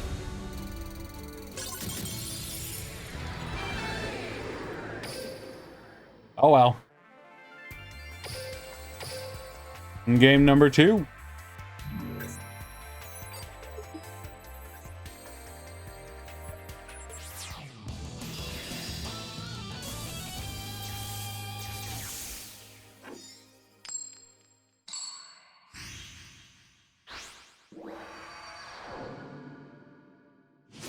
He summons Gigantes in defense anyways.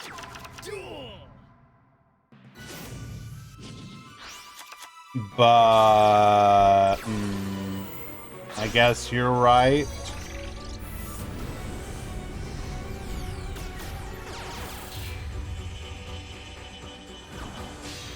But you at least avoid the econ take, right?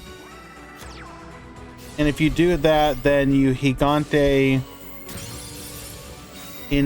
you steal the Shooting Riser and the Dweller. Then what do you do? I don't think that's lethal.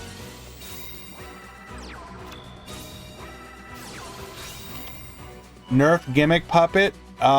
It's already self-nerfed by being Gimmick Puppet.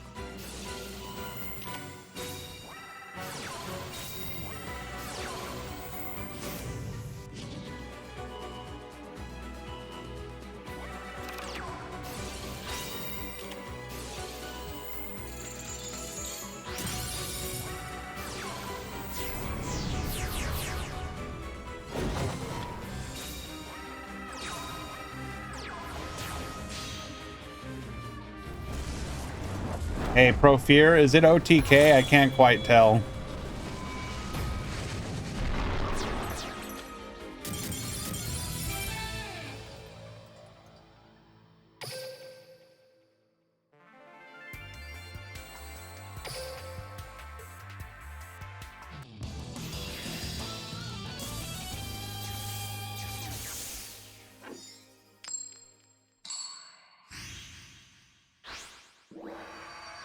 Uh-oh.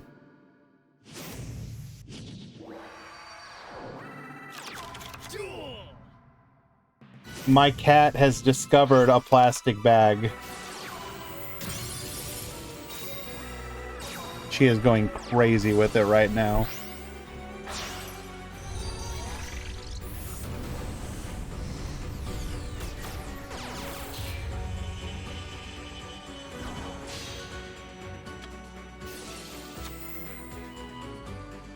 Are you a big fan of that bag, Tink?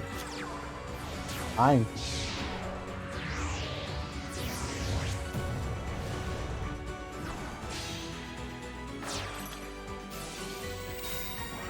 Alrighty. Double set into Dingirsu Protect. We have Pendulum Call, discarding the Zephyros. Activating our skill here. Cosmic Cyclone on the Oath. You will not be adding that back. Joker searching for another copy of Oath, allowing us to recover. Oath Dragon into Pendulum Summon. 1, 2, and 3. Enemy controller get yoinkin'. We're gonna go for the Abyss Dweller. Attack in Dingirsu Protect. Sure.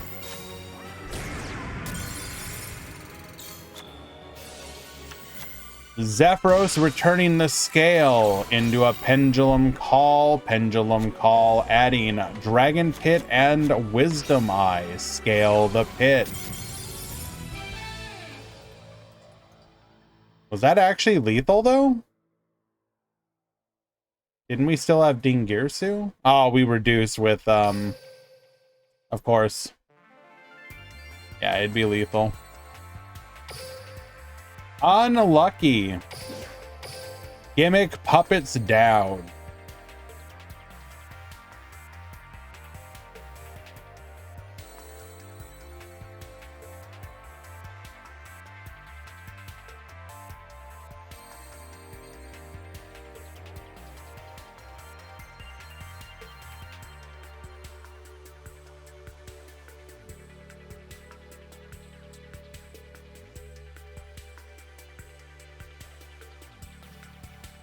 Gate, kindly do not pull up. Moderator calls. Thank you.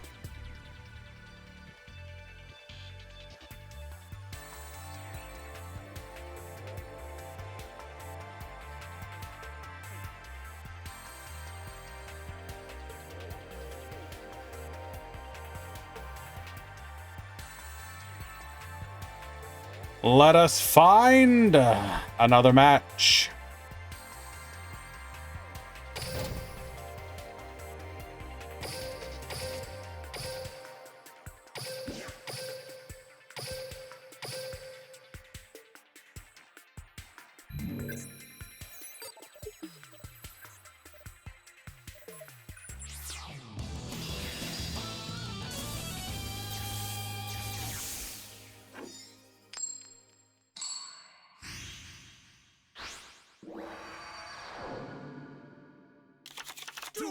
We have Void, Sin Mavis at the bottom. We got Jaden at the top. This is going to be Tenyi versus Rocket.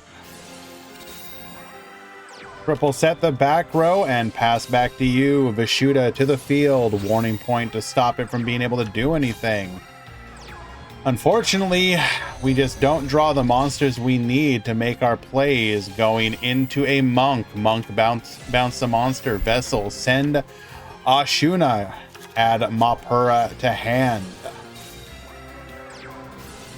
Ashuna, bring out the Adhara. Book of Moon to disrupt the plays here.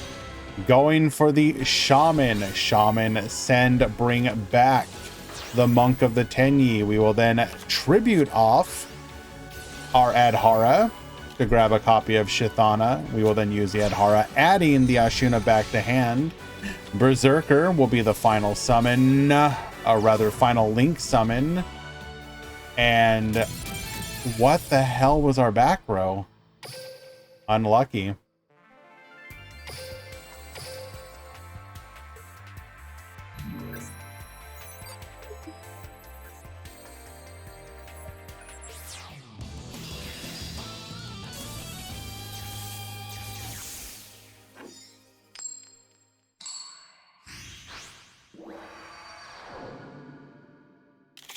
Duel.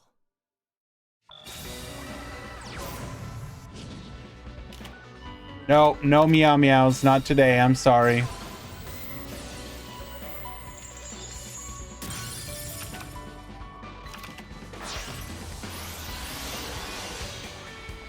Going for the Void Ogre, activating boot sector launch, set 2 and pass. Good luck, gamer.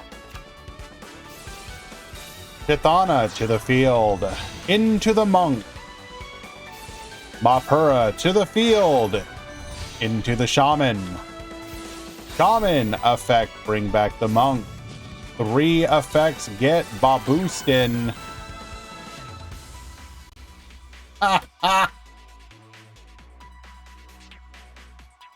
Goodbye. Well, wait. Is this actually even that good? So we're going to wipe the field. We're going to chain a Rocket Tracer to get a float. We will be able to bring back with the Shithana if we want to. Which we will. Getting in for 1k, floating during the end phase. Rocket Tracer into another Rocket Tracer into a Cosmic Cyclone. Draco Berserker allowing us to... okay. We got nothing.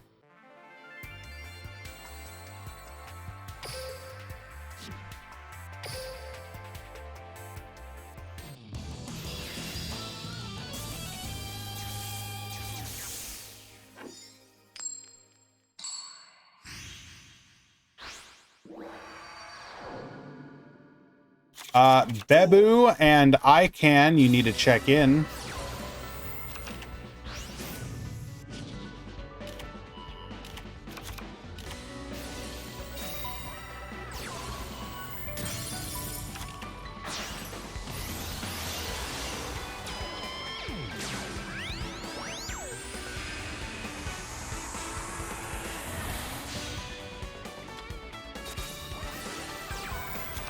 All right, very similar setup. Book of Moon, putting that monster face down. Vishuda to the field into a warning point.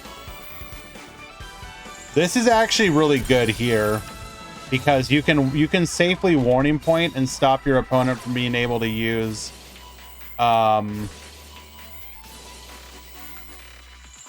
Heavenly Circle.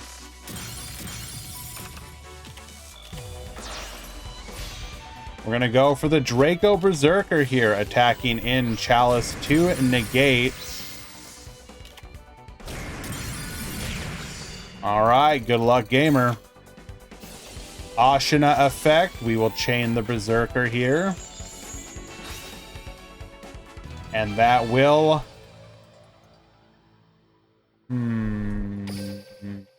any way we could have come back from here in theory? We still had an Ashina in the graveyard.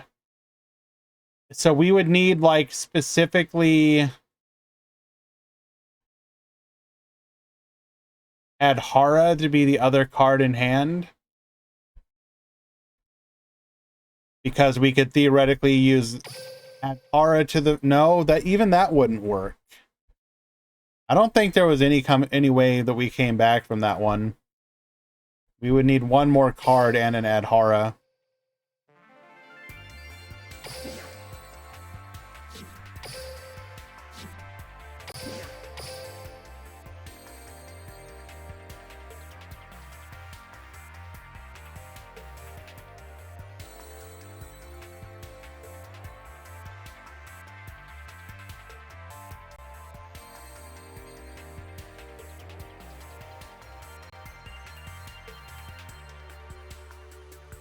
All right, we are fully in the top 8 now.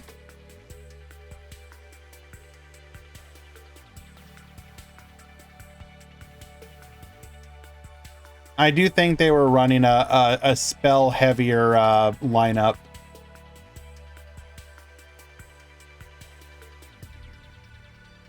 So in the top 8, we have Trickstar, Destiny Hero, Rocket, Raging Pendulum, Destiny Hero, and Raging Pendulum. All the Tenyis are out. What the hell?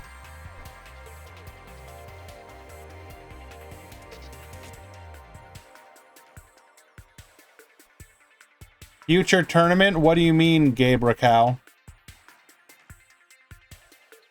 Or, sorry, Gabe Rakako. Kim friend, you can say that, but I don't know if this is exactly hiding.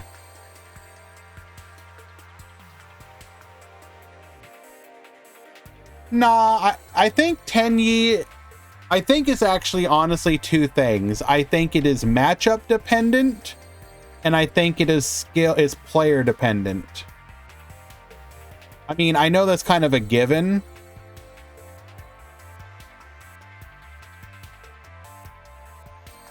But I think it is a deck that very much depends on what you're against and your ability to skill express.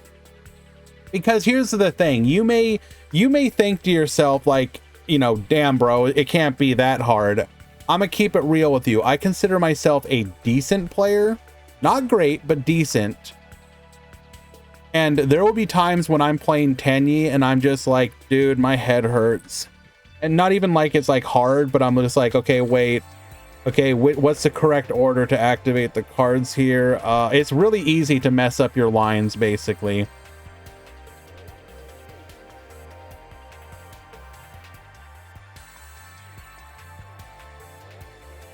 It's like the difference between being able to Draco Berserker plus Berserker and just end on like Berserker. It's it can be easy to mess that up, for example. Trust me, I know. They're still experimenting with Krebons. Ryan and Jaden, you need to check in.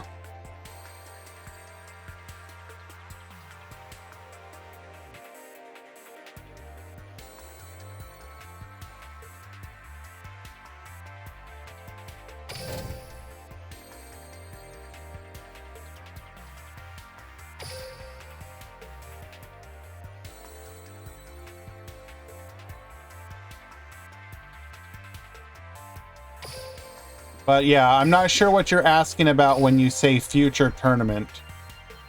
We are going to continue to be holding tournaments. There is no plan for changes. Well, aside from moving the single elimination to the weekend, most likely.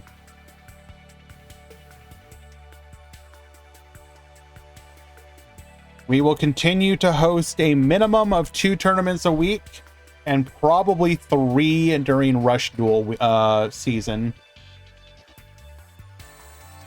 I will probably hold 2 speed duel, 1 rush duel tournament a week.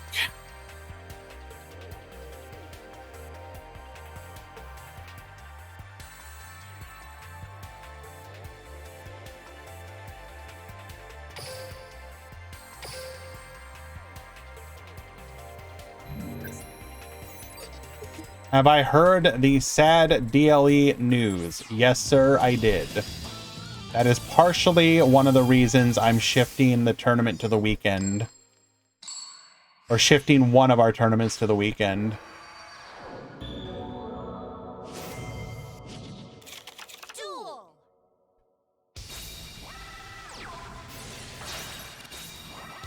All right, Lancia to stop us from being able to make our plays here. Licorice dodging the warning point. Adding a copy of Light Stage. What DLE news? They're vastly scaling back their tournaments. And Rye will basically not be streaming anymore. So my guess will be any tournaments they do will just not be streamed. And if they do tournaments, or rather if they... Why though? So he put out a video. You can go to their page, or go to their Twitch page, not Twitch. What am I talking about? YouTube page, and go watch the explanation there.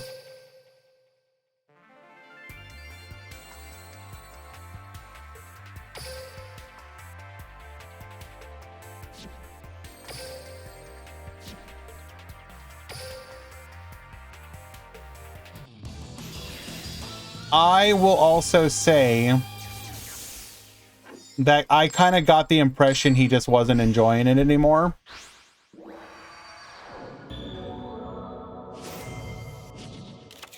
Duel.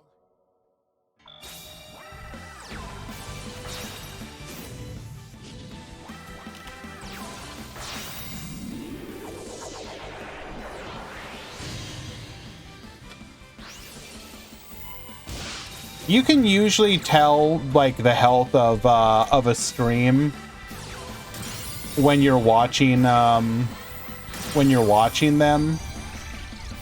and I don't want to speak for him because it's not my place, and I could just be speaking out of turn here, and I apologize if I am. But yeah, he just did not seem like he was enjoying the stream. Now, here's the thing. You don't have to be playing the game to be having fun with it. Like, I do tournament stuff way more than I actually play. I still play, don't get me wrong. And I enjoy playing. But I definitely do way more tournaments because I enjoy that. Like, it's why I've been helping run tournaments for literally years now. I enjoy that part of it. But if even that is not enjoyable for you, if doing the streaming is not enjoyable for you, then instead of becoming something that you look forward to, which it is for me, it becomes a chore. It becomes painful. And that is extremely detrimental to one's mental health.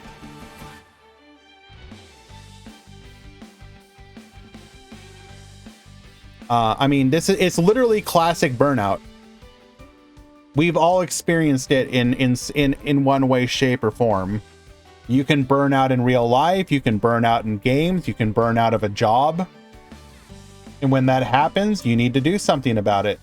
Otherwise, it just becomes a self-damaging, like a festering wound, basically.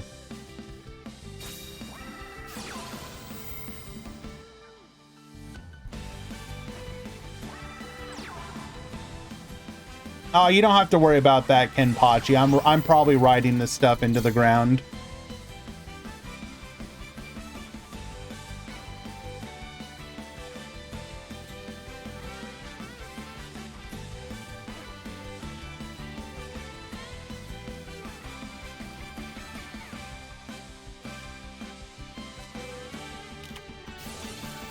Warning point on the tokens. We're going to make it so that we cannot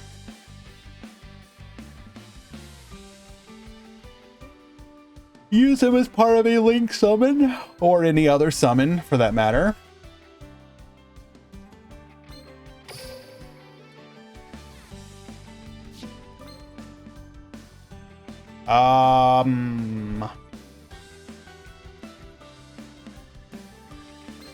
Unfortunately, we literally have all of our festivals. So Exciton can't actually out this.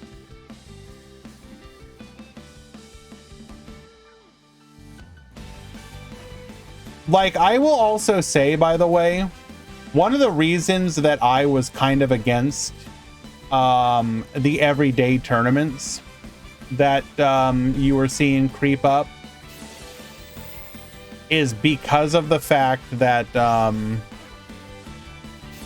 actually feel like that is potentially conducive of burnout mentality.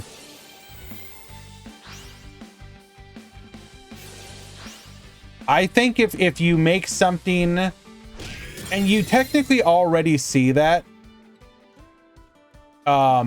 because of the fact that when you have enough tournaments that you can join like every single day, it can become very easy to play in a bunch of them and then reach the point that you burn out very quickly, especially if it's a bad meta.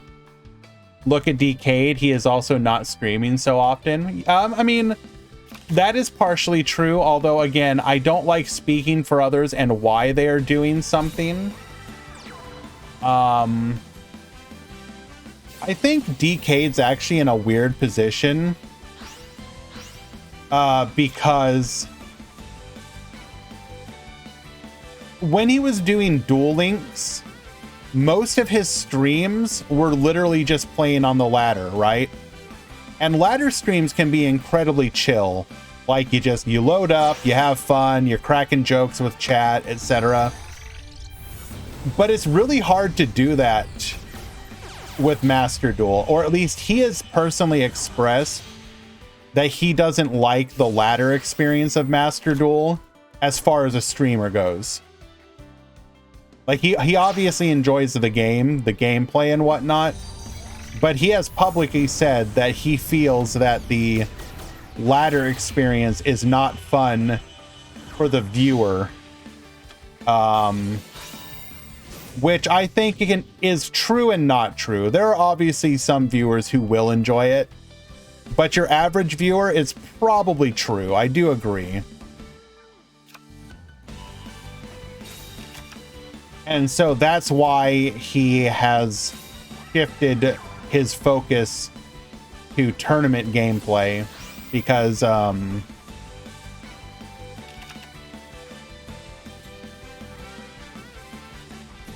because of the ability to just sort of like take a both sides approach to it. But even then, yeah, I mean, he used to do like 3 to 4 days of streaming, and now it's like 1 to 2. Even then, if you take that into account. Is that because of burnout? I don't know. Again, I don't feel like I can speak for him, and I don't think it's appropriate to.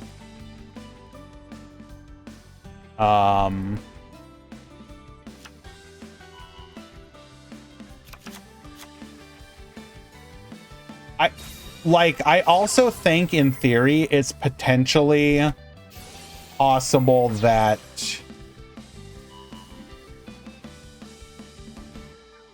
how to put this, the community around Master Duel and Yu-Gi-Oh in general is not necessarily, well, and this isn't really a Yu-Gi-Oh problem, because any streamer, any content creator can have a very difficult time actually transitioning to being a variety streamer. And I have definitely seen someone like Decade, for example, talk a lot about some of the other stuff he plays, like the other games and whatnot. And I get the impression that he has come to the realization or belief that the Master Duel community that is the bread and butter of his community right now basically is not really willing to entertain anything that isn't Master Duel. And so he probably would love to host other content, just doesn't have the ability to.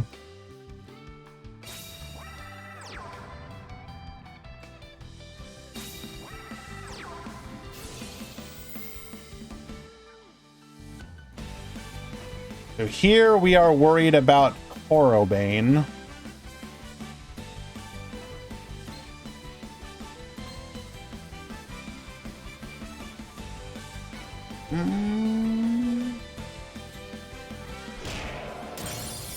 Oh, no Wonder Driver.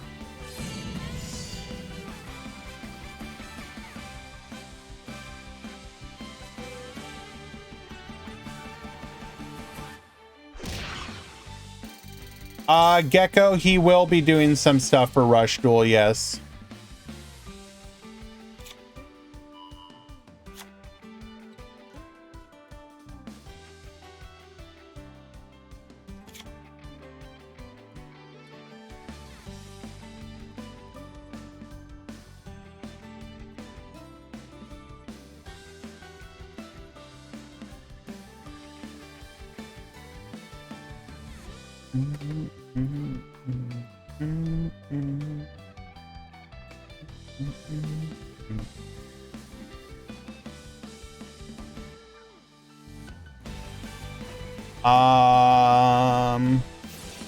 Obviously always take this with a grain of salt, but he actually just posted. I feel like this gets said a lot, and I wish I would love for him to try and do it. But he posted a couple hours ago, quote unquote, I may try speed dueling streams again when Rush Duel comes out. From there, it would depend on the support it gets. I don't know. I'd love to see him start doing it again, but I have a feeling that Master Duel players will not be kind.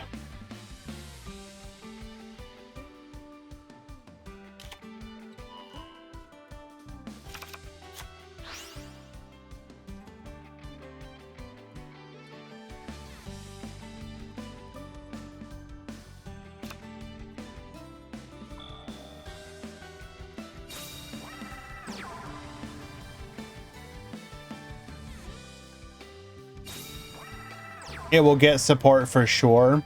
Well, there's always going to be support, but I think it's always a matter of will it get enough support? All right, Swag takes game number 2. It's sad people hating him on Reddit. I mean, that's going to happen regardless, though. You have to be able to look past that stuff. Anytime that you get big in anything, you're going to have detractors.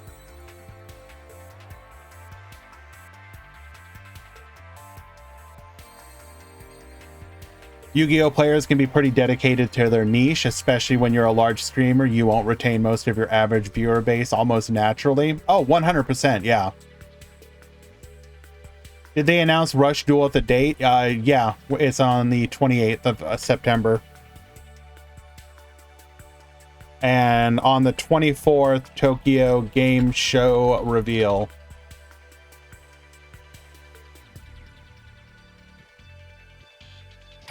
Game 3. Oh, but yeah, for sure. Like,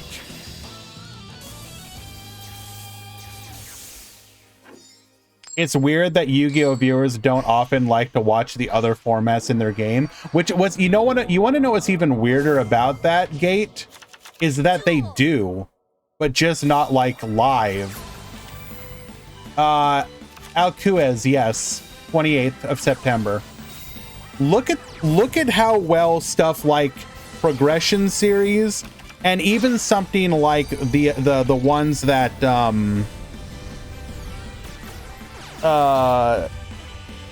DZeef does. DZeef does those couple different ones, the ones with the MBT and Farfa.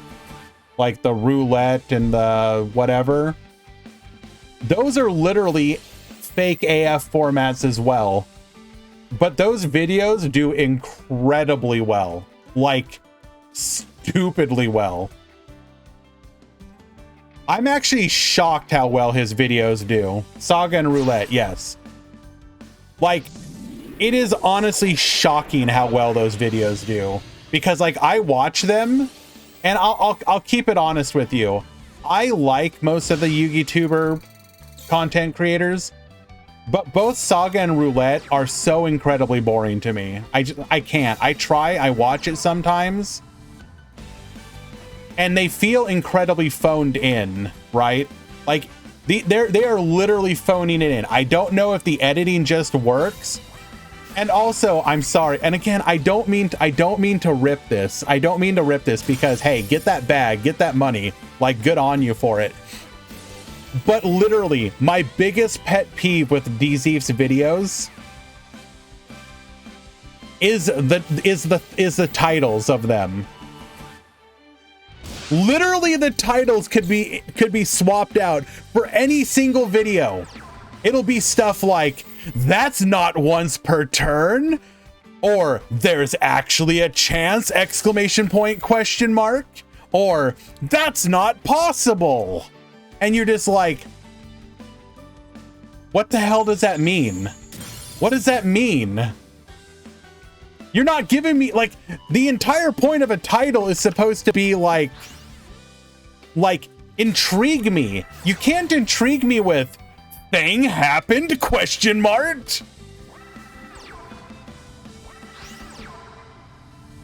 But I mean, obviously it works for him. I mean, these videos do like anywhere between 70 and like 90,000 views. So obviously there is an audience for it. Okay, but here's the thing, Ends. I don't like his current videos as well, but at least I will give Distinct Coder credit for one thing. His thumbnails and titles are actually decent. His thumbnail game is actually pretty okay.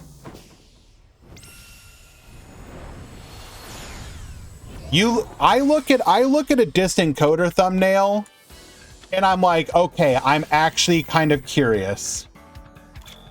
So you mean he has a good editor? Yes. That's literally what we're talking about.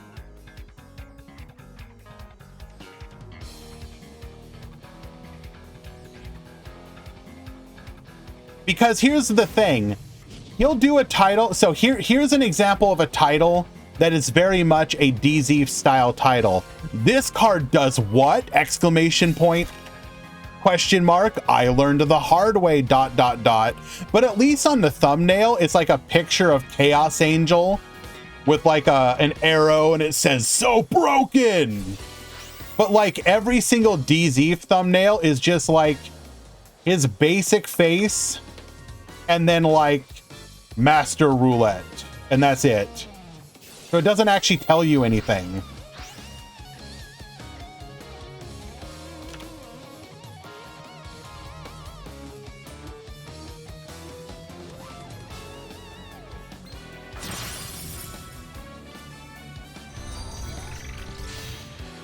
And see, and it's even funnier to complain about this when you consider the fact that I kind of hate clickbait thumbnails in general.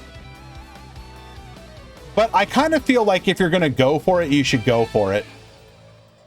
Alrighty. Swag taking it in game number 3. A grinder of a match, but we're able to pull ahead. Well done.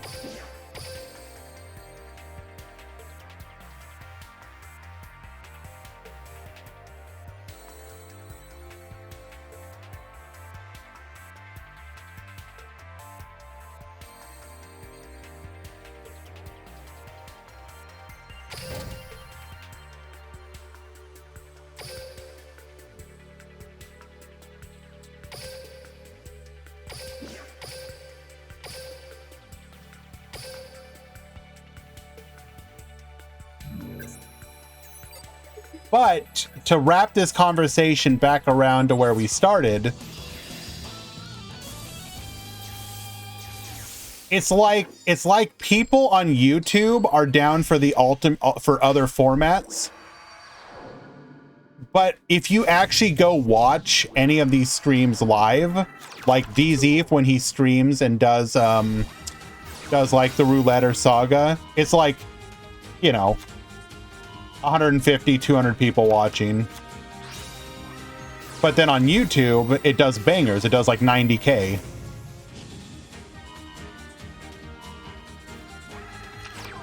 So it's like it's very obvious that these alt formats do extremely well on YouTube, but people are less interested. DZ only streams to make his videos. Well, sure. And again, I'm not dogging on him for it. It obviously works for him. My point, the entire purpose of the conversation is to highlight that I think for Yu-Gi-Oh, the alt format stuff does well on YouTube. It does incredibly well.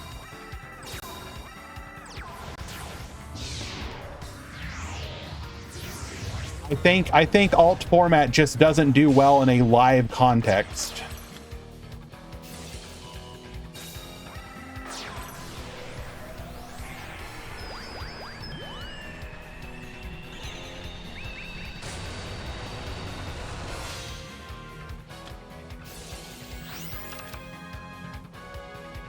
Alrighty. Drill Dark into Decider. Shooting Riser into Black Rose. Wipe the field. Polymerization into Dystopia. Not sure about that play. Destiny Effect going for 3K here. Set 1, pass of the turn.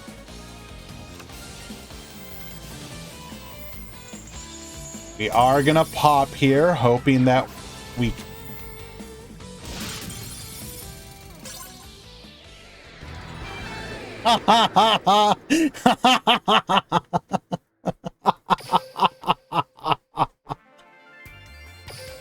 I respect it. Exit on your own terms.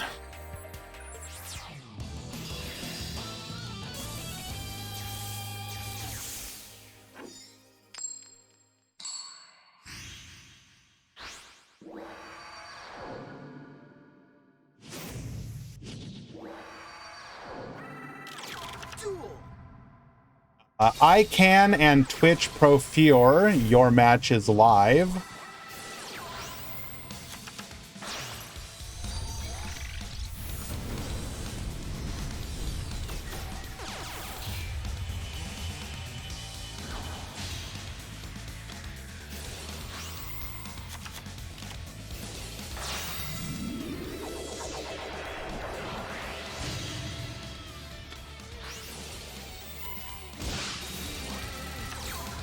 All right, we have Dystopia, Ferocious Flame Swordsman.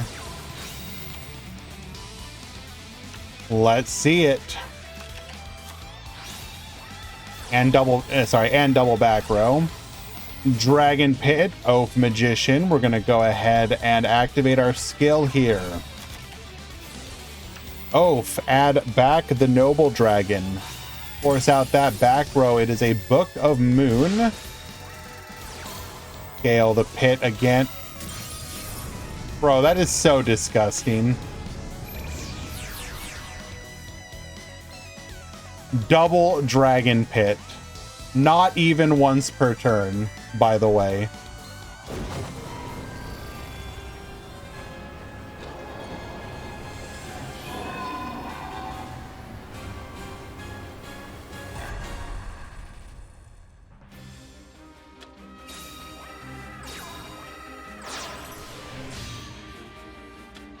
Going for the Trishula. Get Bonetian.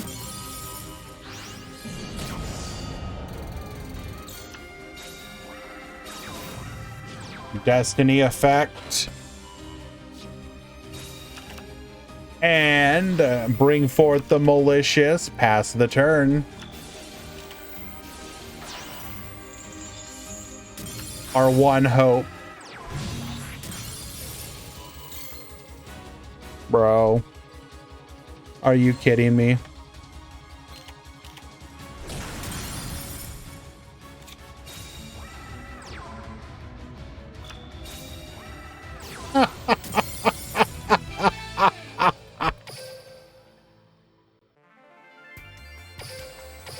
simply built different.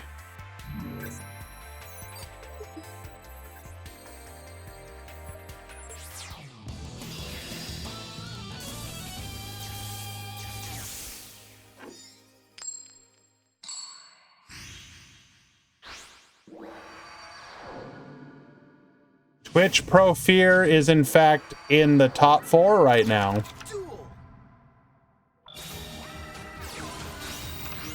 The question is, should we bully them? Is it time to bully?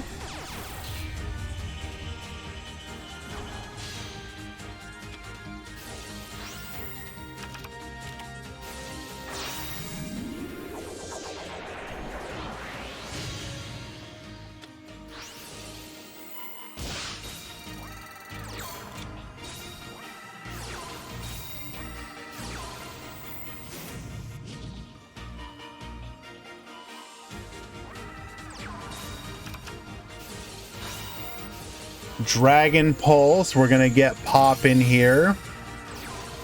Joker into a bottomless trap hole. Really? Why bottomless trap hole here though?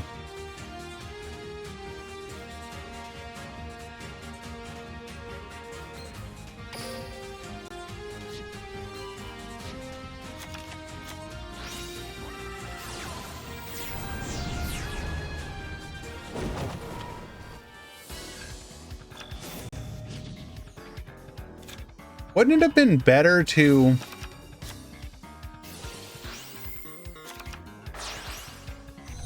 Because it's getting popped anyways.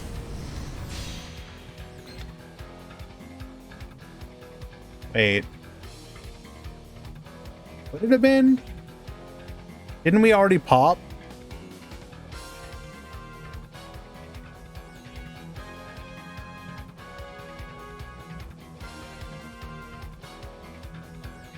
Guess we didn't. Yeah, that was correct then, I suppose. Yo! Liquid into Miracle Fusion out of literally nowhere.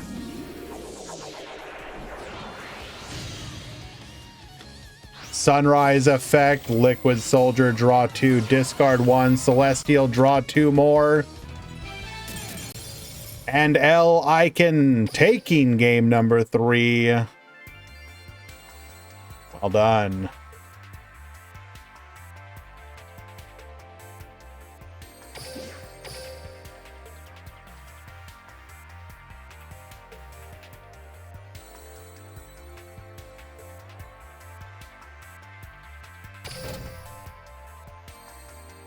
Bricked? Nah. All part of the plan. True.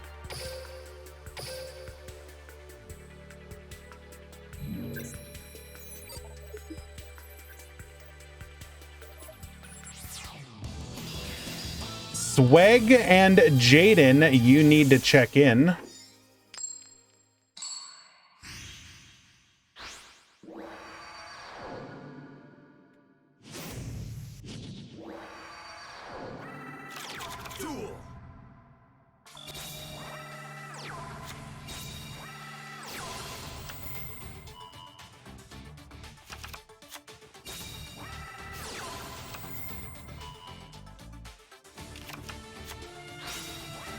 All right, triple set from Jaden here.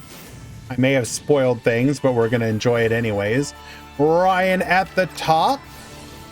Wonder Wisdom Eye into Oath. Add back the Odd Eyes Pendulum Dragon. Dragon Pit Force out.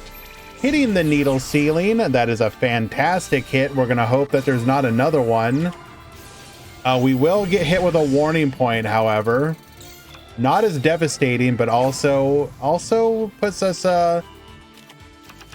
gonna slow things down here.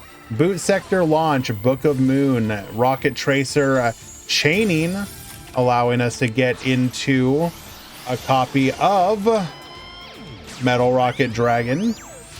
We'll then go for the Draco Berserker here. Resummoning 2 from the graveyard into a booster dragon. Booster dragon, get Baboostin. Draco Berserker. Get Baboostin. Double attack, not quite lethal. Pass back to you. Oath Dragon, adding the Wisdom Eye back to hand. We will then Book of Moon. Flipping face down. Not gonna, it doesn't matter, but because we're just gonna be able to flip it face up, but it was being forced out. Oath Dragon effect, adding the Wisdom Eye back to hand. We're gonna go for Dark Rebellion here. Unfortunately, we will just get Draco Berserkered here. Oh. Was there anything we could have done there? We go for Ragey. I mean, yeah, I guess you go for Raging Dragon. But even then, Booster Dragon would just float.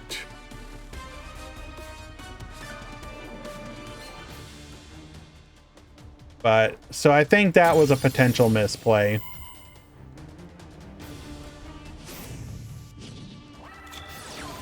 What should you do for not bricking? Practice drawing good hands.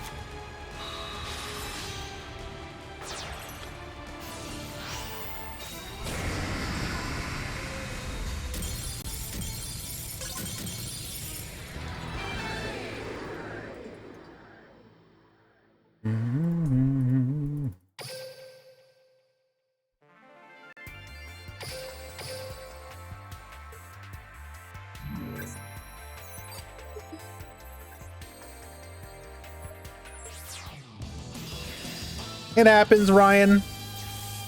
You made it to top 8 though. Ain't no problem there. Let's see. You played the mirror match in round 1, defeated them. You played against Trickstar round 2, defeated them 2-0. You played against BLS round 3, beat them 2-0. And then lost to Jaden, one of the better members of the community. I think you did perfectly fine.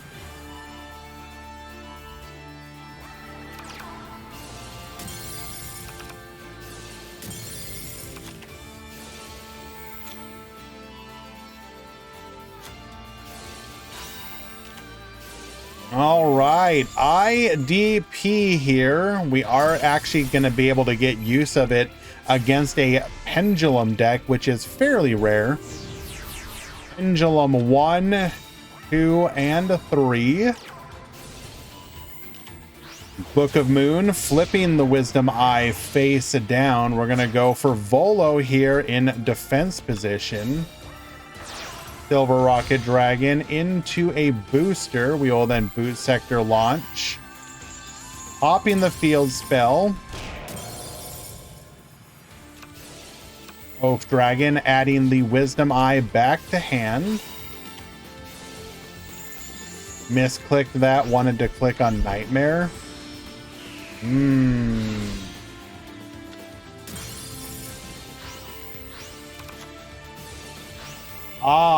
Okay, I see, makes sense.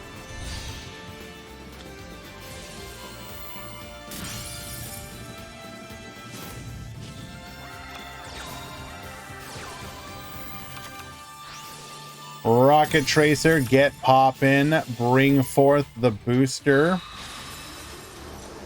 effect.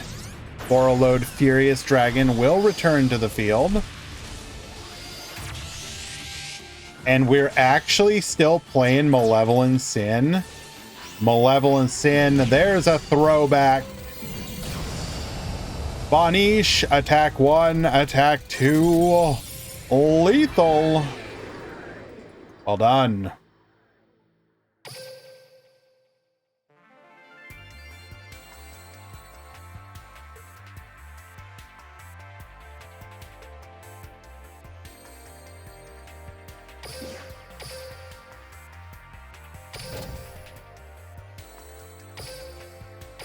We are now fully in the top 4.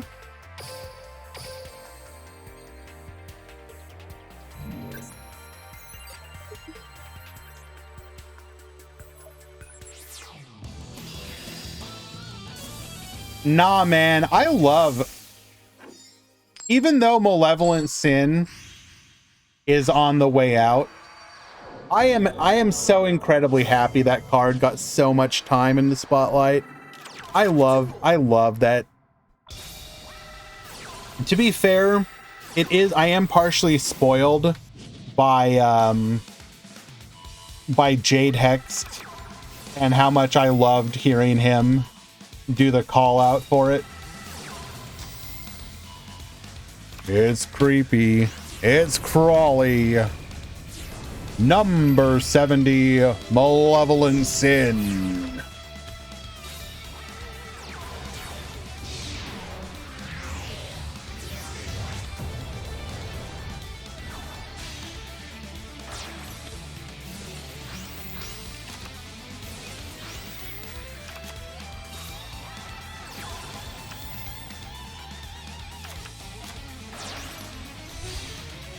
All right, Galatea to the field. World Legacy Wand, bring back the Harp Horror, recycle the Nightmare, set the return into a Dingirsu. Dingirsu effect, and pass the turn. Dreamer to the field, not the best. Malicious will be special summoned via the graveyard effect of the other Malicious into a Dystopia Destiny effect. We'll then attack in, attempting to book the Dingirsu, but our opponent will tackle Crusader in response. We will be able to pop, though, taking out the Orchestrated Return. Dragon Pit, taking out a Book of Moon. Pendulum Summon for 1 into the Queen Dragon Jin. Bring back the Odd Eyes Pendulum Dragon. Rank up into the Odd Eyes Ragey Dragon. There will in fact be no next turn.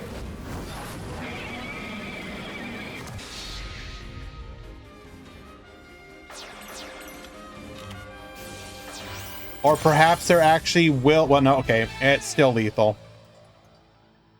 Go out on your own terms. I agree.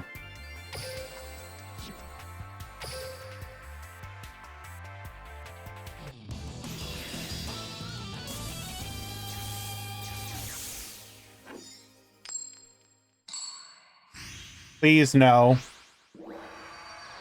I don't want to give him money. Duel.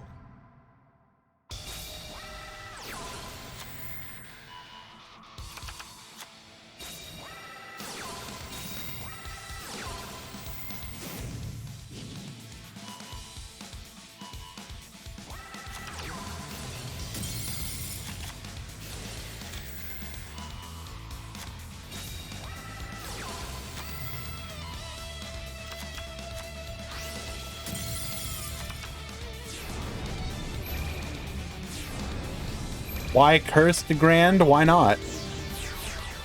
If you can't accept me when I'm pixelated, then you can't accept me at all.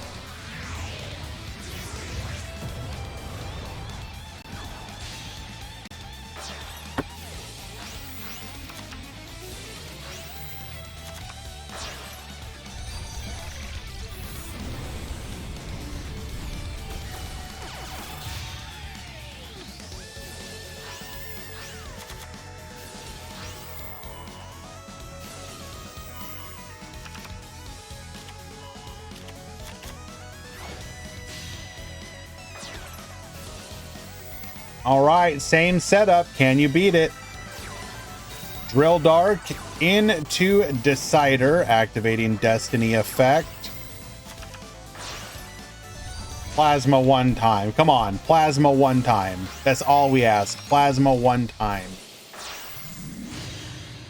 We're gonna go for the Dystopia here. Wonder Driver effect, Dystopia effect.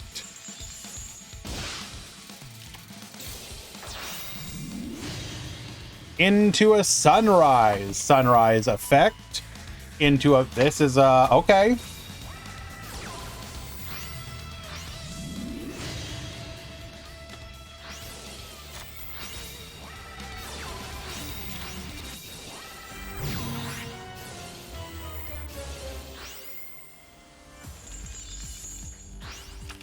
Send the Tackle Crusader here. Dingirsu, get flippin'. Dystopia, get poppin'.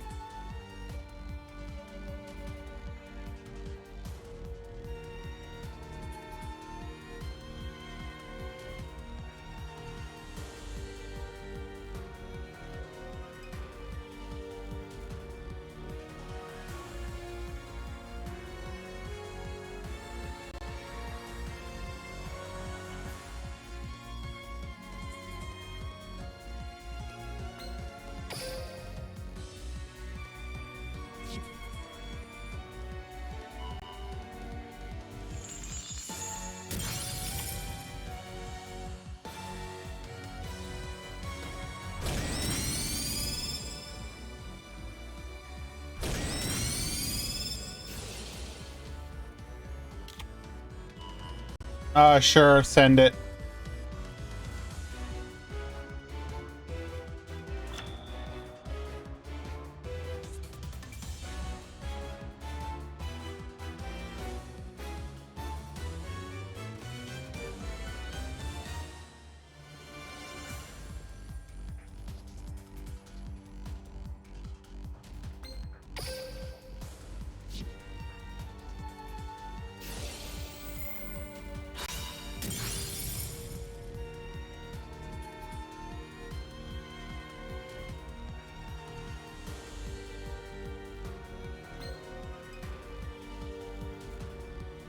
I'm telling you, this guy gotta go.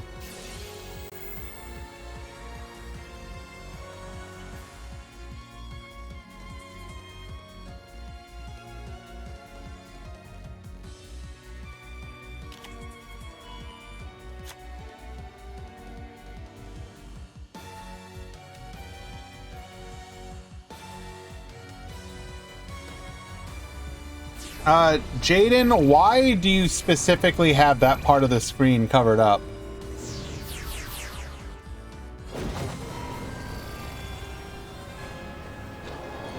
Why would you specifically cover part up?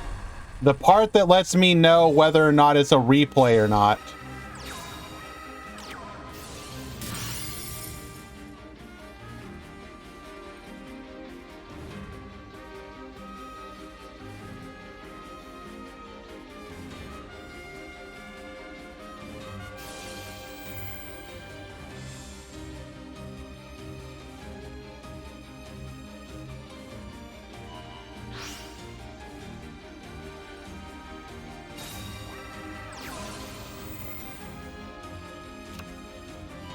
I understand it wasn't intentional, but now I have to go into a replay to see if I can tell if that would be a replay or not based on the positioning. So this is going to take a second.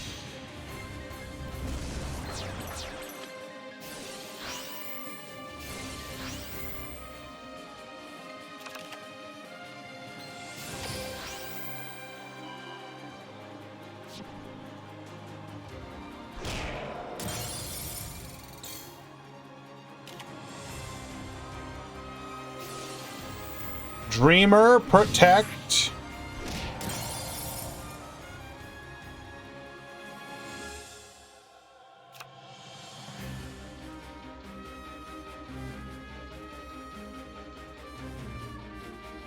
One moment. Need to verify something.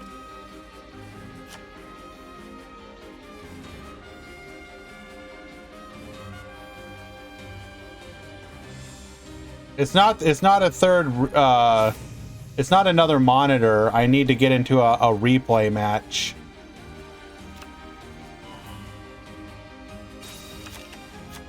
Wait, can we actually plasma here? Are we gonna go for the plasma? Did we keep plasma in hand? Oh, please tell me we kept plasma.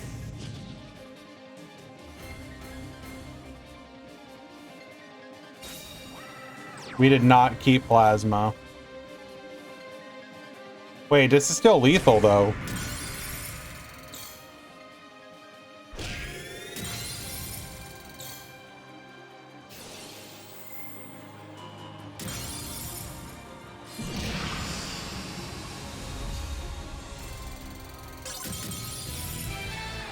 All right.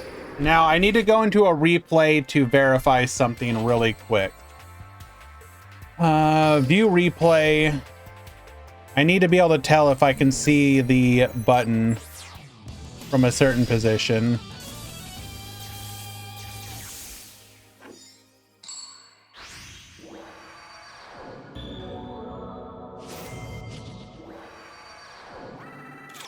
Duel. Okay, so that would go there. Nah, you're good. So if I look at the image,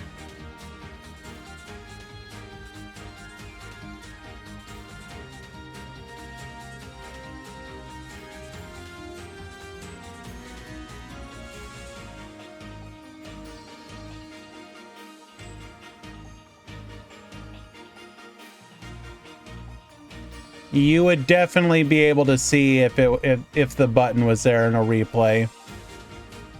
So this is a live one. Because it goes almost all the way to the end.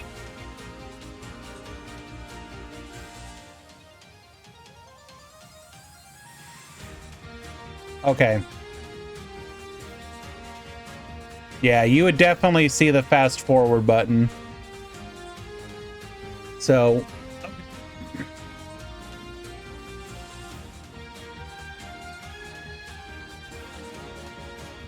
I have confirmed this is a spectate bug.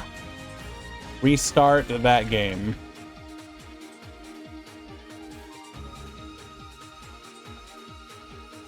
Yeah, in the future, don't cover up that part of that part of the screen.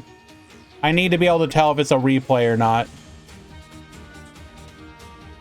Because the whole thing about the spectate bug is it loads in like it's a spectate, but it doesn't actually, you know. So if I can't tell if there's buttons there or not, then you may just not be able to get the appeal.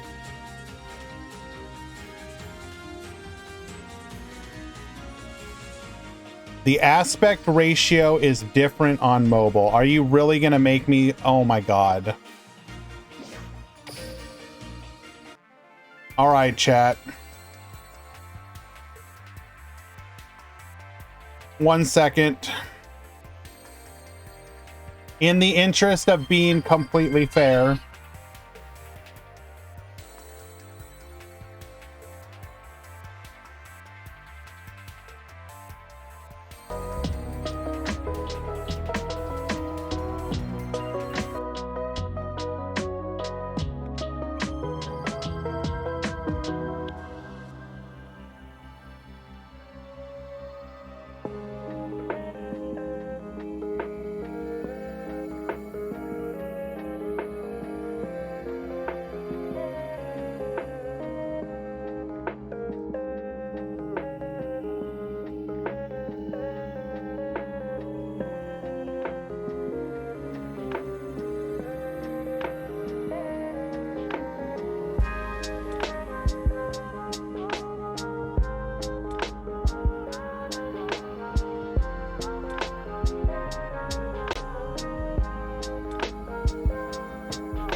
I think it's fair to say you would still be able to see the button here.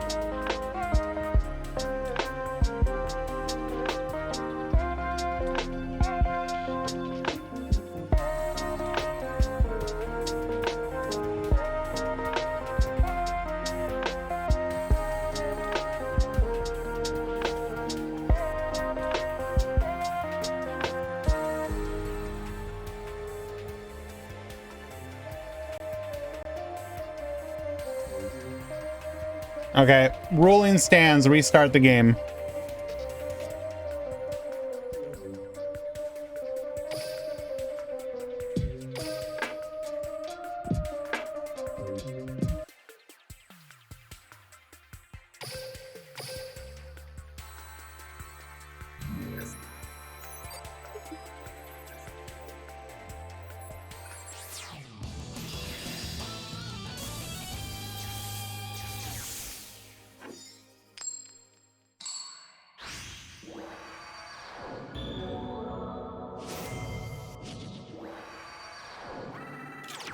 Duel. Ruling stands.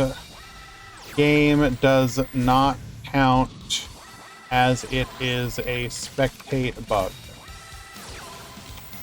Restart.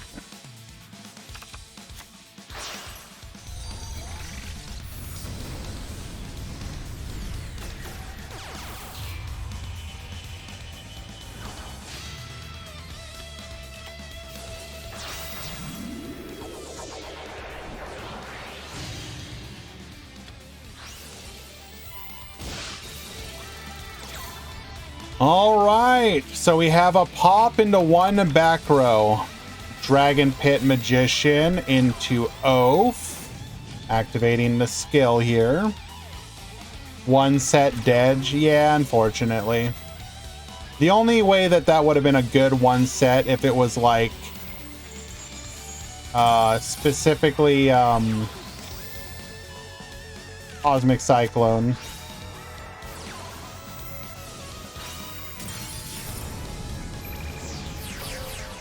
Friggin' Canadia. What?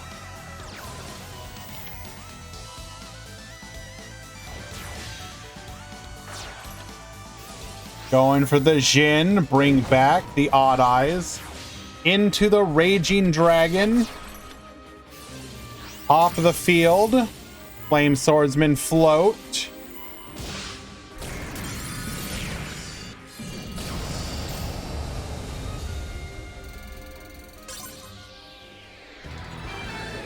It's good for Flame Swordsman Link material. Can you even summon it, though? I can't remember if the skill locks you out of summoning it. All right, I will be giving that win to L. Ican. Congratulations, you'll be moving on to the Grand Finals. It is not a hard once per turn. It is, in fact, a soft once per turn.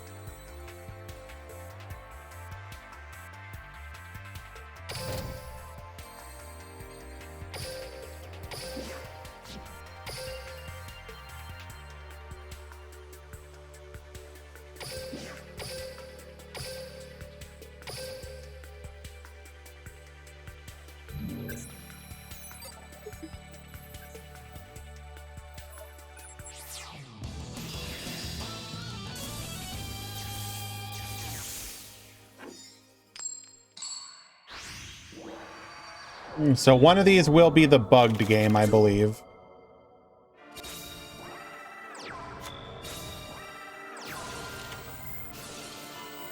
Book of Moon on the Drill Dark that will stop us from special summoning an additional one. We're gonna go for Dystopia here. Dystopia, get burnin'. Second Book of Moon, stopping us from being able to pop. Triple set and pass. We're gonna set two more. IDP into a warning point. So we specifically did that to open up our reinforcements being live. That's kind of funny.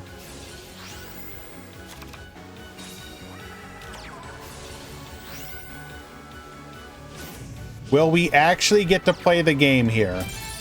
No. Okay. Sometimes it do be like that. So this is going to be the bugged game.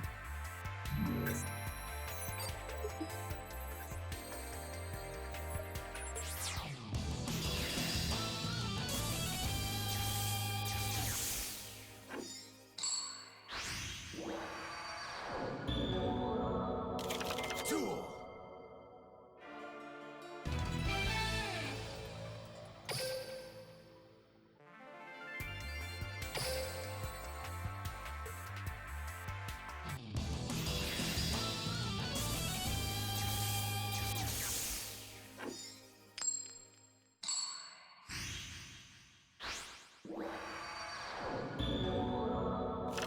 Duel.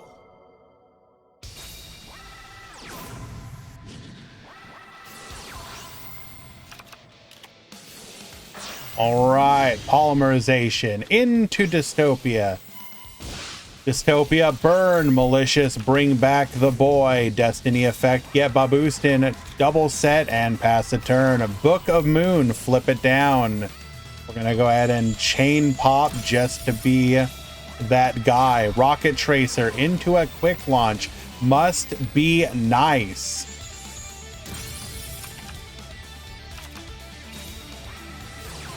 Well, that was not quite as nice, however.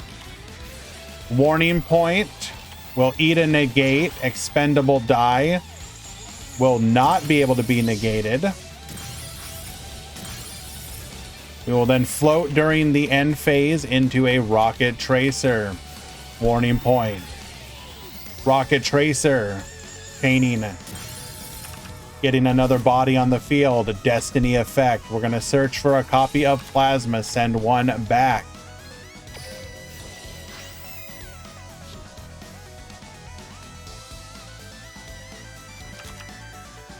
Go for the malicious into a drill dart. Did we keep the plasma?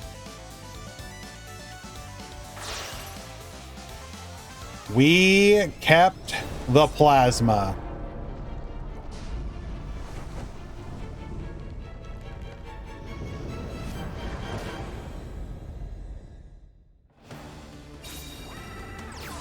Get sucking. Celestial, draw 2. You'll set 1. Going to the battle phase. And pass back to you. Boral launch.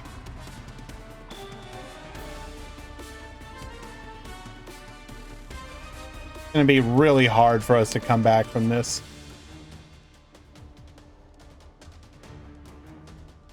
Especially with 2 back row. Boot sector launch. Gonna allow us to revive from the graveyard.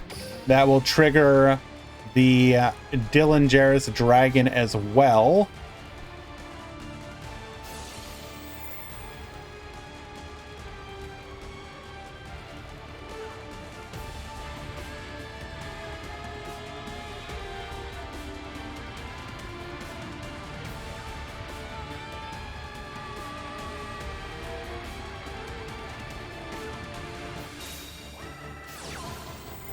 We have the Book of Moon.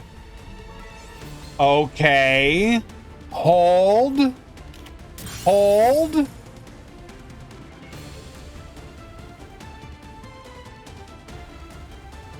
Now we got ourselves a game of Yu-Gi-Oh! At least for the moment. At least for the moment.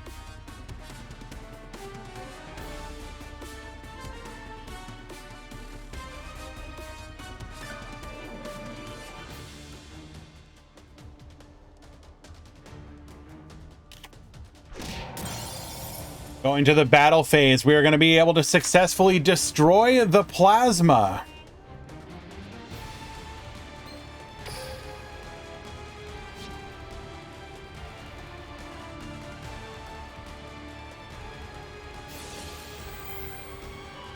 Rocket Tracer effect.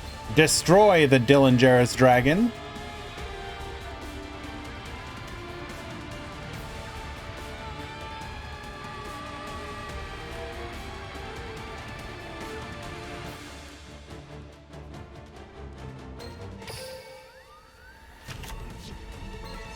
Into a silver rocket. Any response to the summon? It will be a bottomless trap hole. Pass back to you.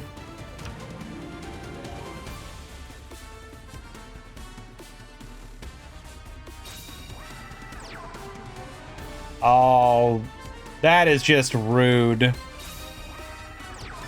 Celestial, not only will we be able to take out the rocket tracer, but we're going to take out the boot sector launch as well.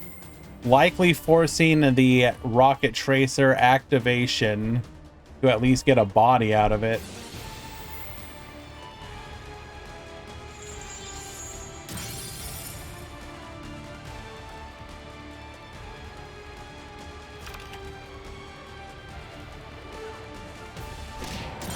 Incredible top deck there.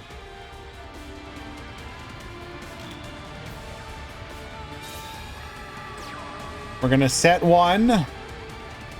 Proceed to the battle phase. Successfully taking out the Celestial. But we are going to be able to draw 2 off of this.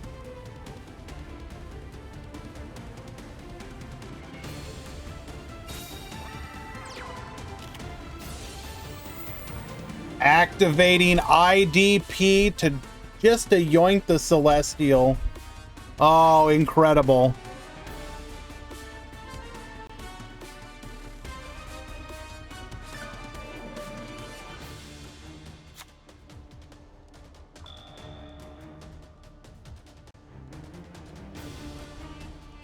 Incredible. Okay, what now? Activating quick launch here. Into a rocket tracer.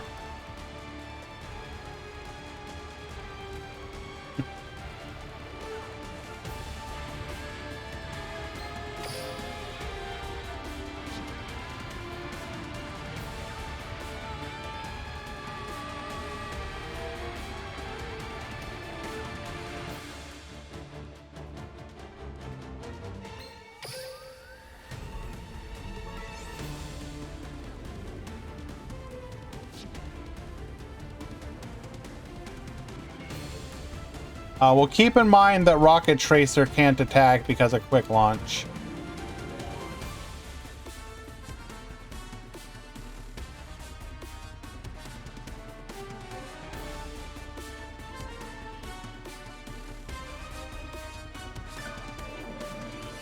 All right, chill. Any play you have to make under the assumption that they have a back row that does something. So in that situation, what do? Normally, you'd go for the Void Ogre. Void Ogre would be an incredible go here, but we've already used it, and we're probably not running 2. If you go Sins, assume that one of those back row deals with it.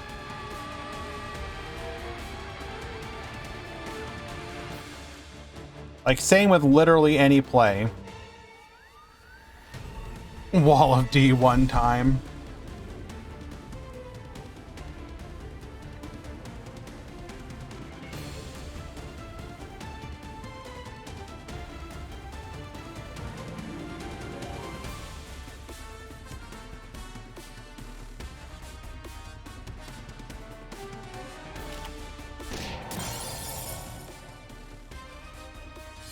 Are we literally making the call? Are we making the call? This is not lethal, though. And it was a Celestial face down, so we are going to get the draw, too. Oh, no. Not lethal. Not lethal.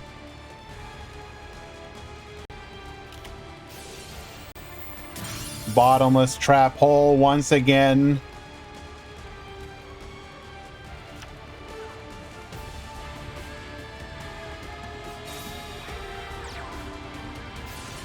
We will, unfortunately for Jaden and fortunately for Swag, get that draw 2. Question is, we are fast, or rather, we are fast running out of monsters. We have 2 Drill Dark, most likely. 1 Celestial.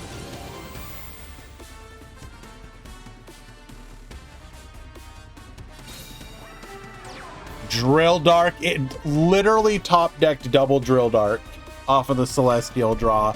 Incredible.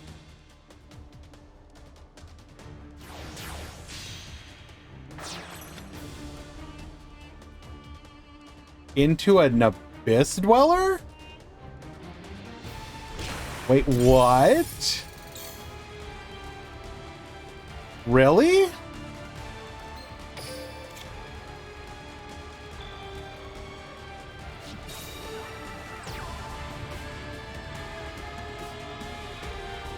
We must have a chalice or something. Okay, Book of Moon will be able to keep us alive here.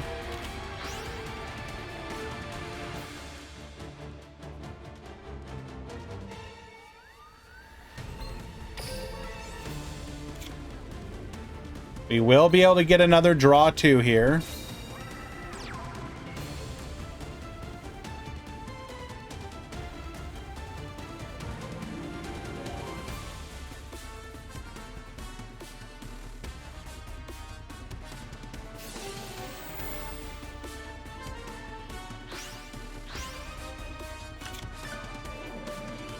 Damn, unlucky. Then I guess your opponent wins the grand finals, Profear.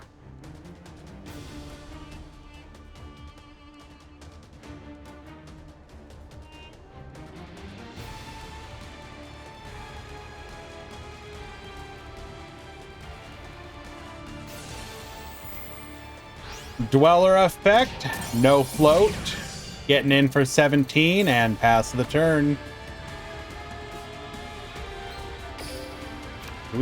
Do we even have anything left? 1-1, 1-2, 2-2, 3-2, 3-3. We top decked into our our 1 remaining monster. Crackdown is unfortunately gonna seal the deal.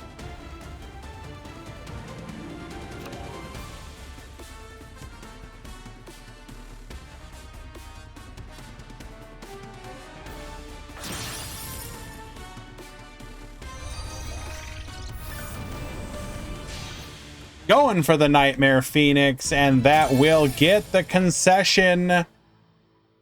Swag will win it in a absolutely banger grinder. Well done.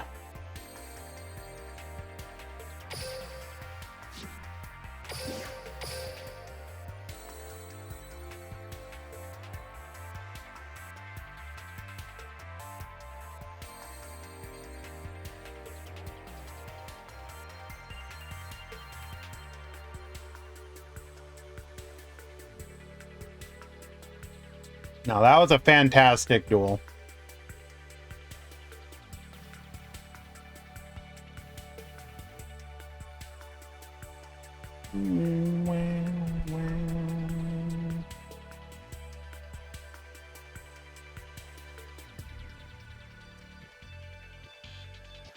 Alrighty. We will take a short break. 5 minutes. Allow both duelists, or allow Swag and Profear to, well, specifically Swag, give him a few to get ready for the grand finals. When we return,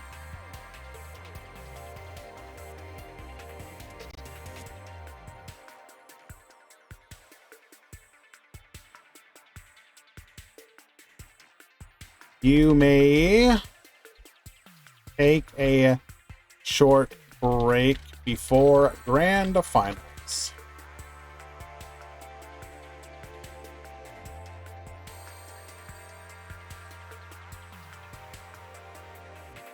Do you want me to share the chart?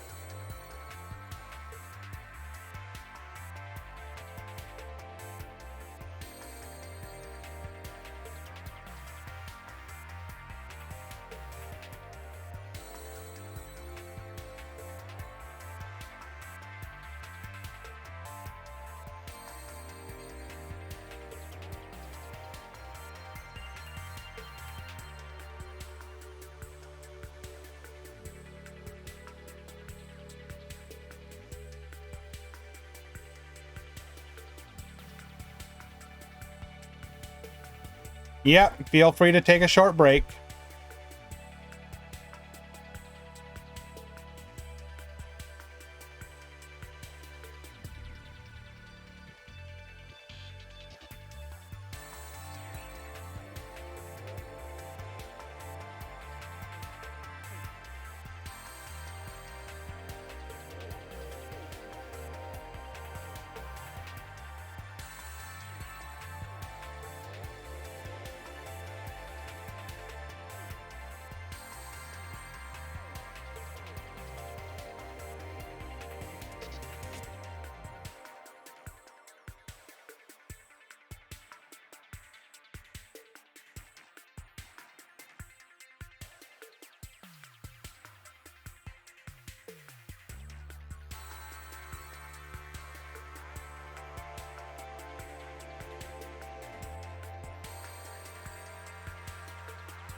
All right, we are back.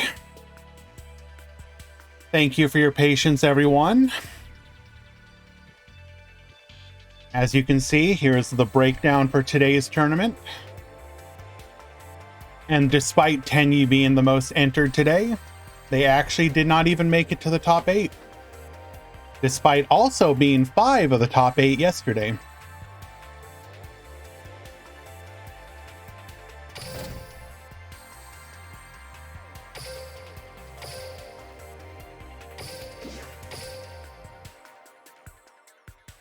Shut up, Easy. Where's my other chart? I will fight you. I am literally ordering a plane ticket to Peru right now.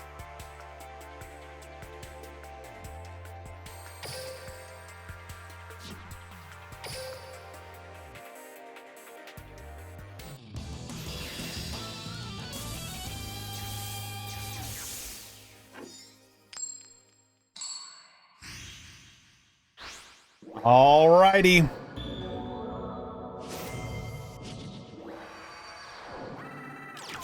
Duel.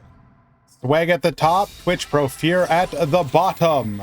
Destiny Heroes versus Raging Pendulum. All Destiny Hero doubters, get out.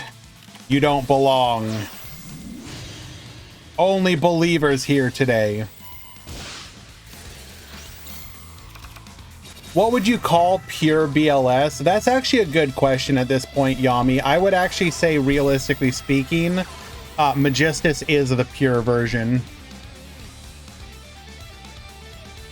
But if you want to be technical, then yes, it's like it would be the Manju version and whatnot.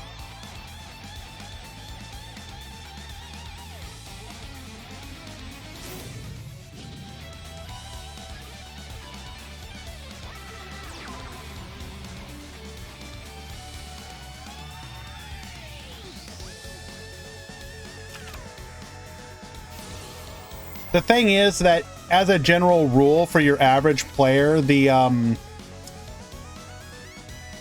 you just get so much value out of the Magistus engine. It's flexible, it's card advantage, it's back row popping, it's monster negation. It kind of offers you everything, since you don't need your normal summon.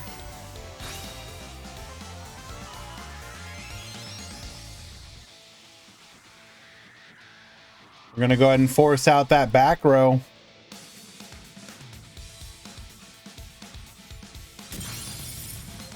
Allowing it to go through. We were probably thinking about whether or not we wanted to pop with Dystopia.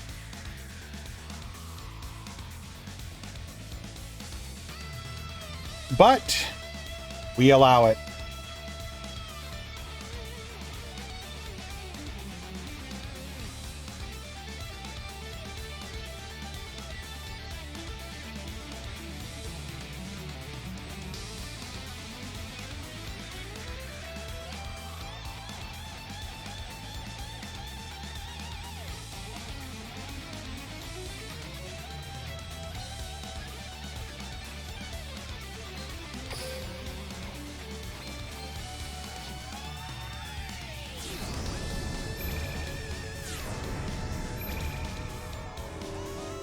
This is about to be the biggest... Oh, nope, never mind. Pendulum summon for 2. We might be afraid of a bottomless trap hole here. And indeed, it does reveal itself.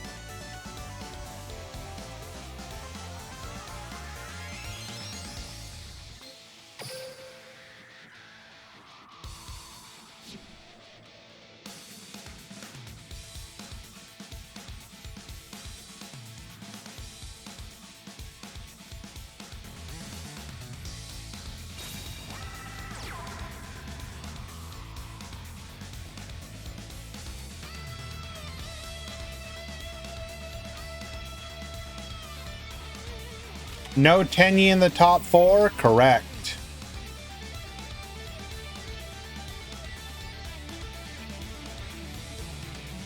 There were no Tenyi in the top 4 or the top 8.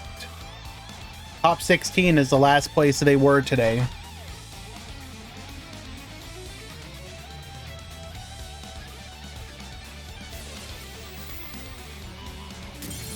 Edit com breakdown.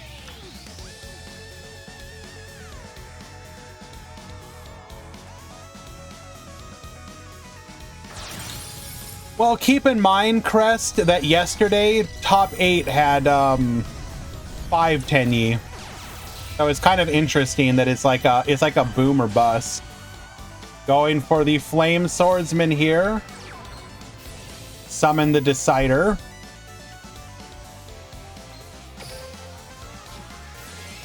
Celestial draw 2. Insult to injury.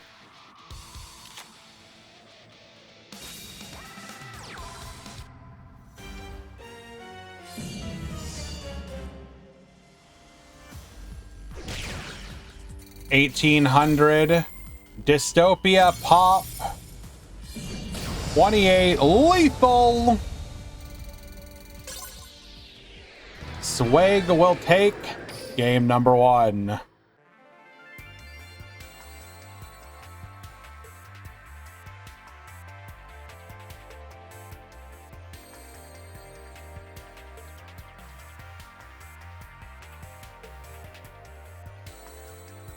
Yeah. Any new spicy build? We saw a spellbook, a pure spellbook Blackluster Soldier that I'm actually pretty excited to share. I thought it was pretty neat. I think you guys will enjoy it. They specifically are using the recycle effect, the banished recycle, to recycle spellbook cards, which was kind of funny. To basically open up much easier double spellbook of fate plays.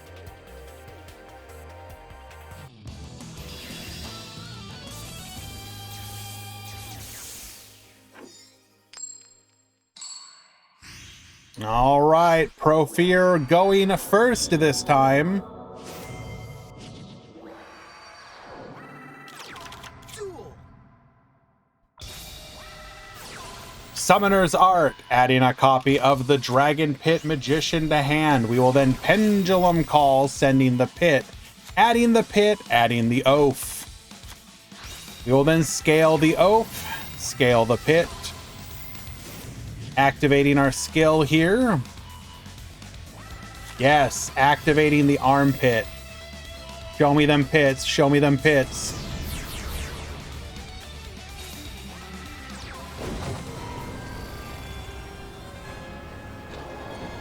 And after show me them pits, show me that big dumpy.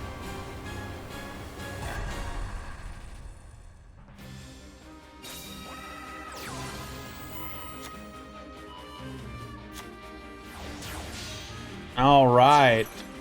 Going for the Beatrice. Beatrice dumping the Harp Horror. Harp Horror. Summoning out the Orcus Nightmare.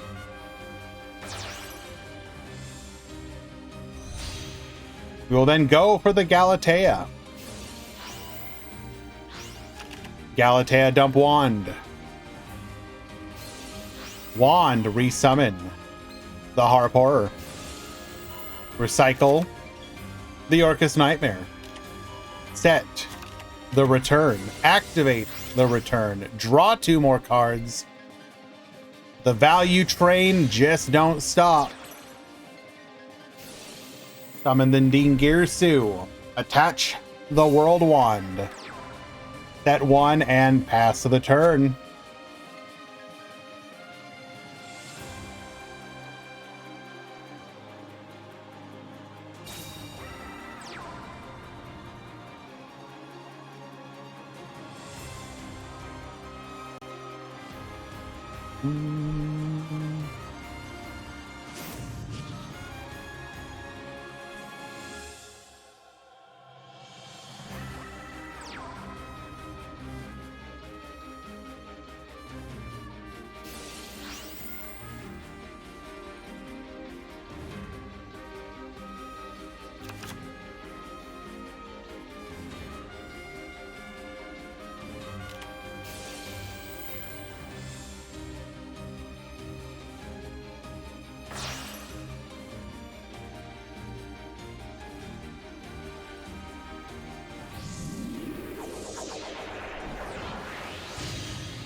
Dystopia to the field. We're going to go ahead and activate that burn. 800 damage.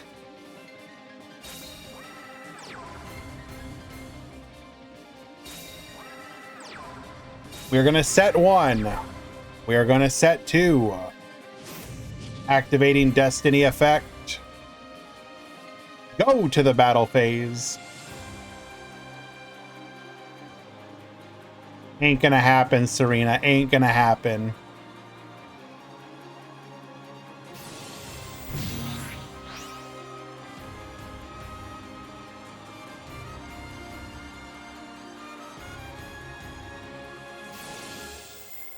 Beatrice, get dumpy.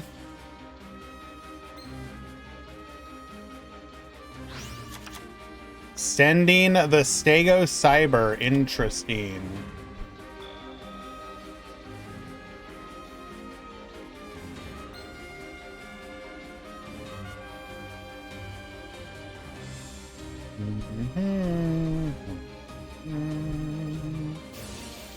Dragon Pit. Start working on that back row.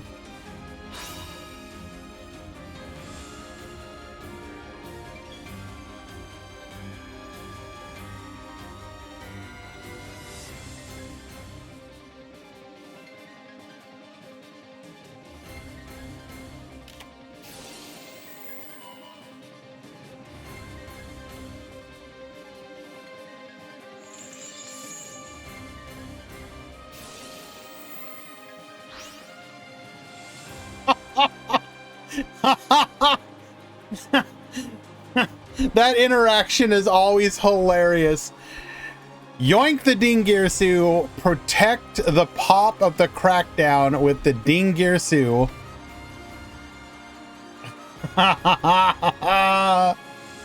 This is actually an incredible turnaround.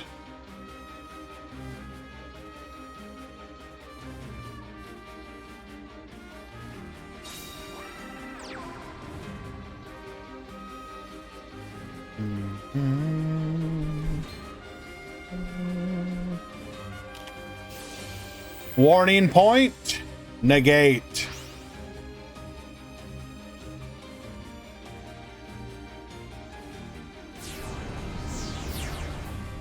We will then pendulum summon one. Bring forth the Dumpy himself. To battle.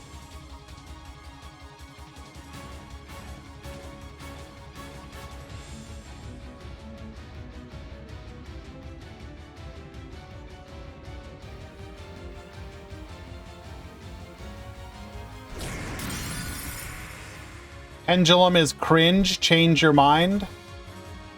I would argue that Pendulum has been less cringe in Duel Links than in any other format. Change my mind.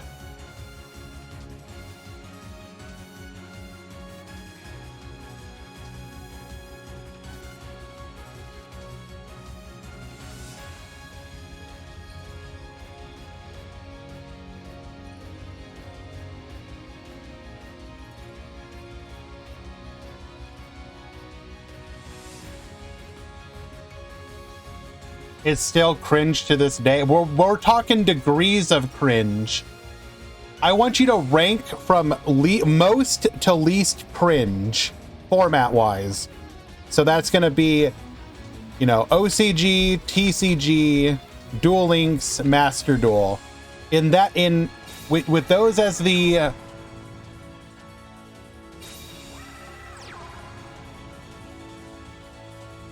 what is the most and the least cringe? I want you to rate it for me, MH.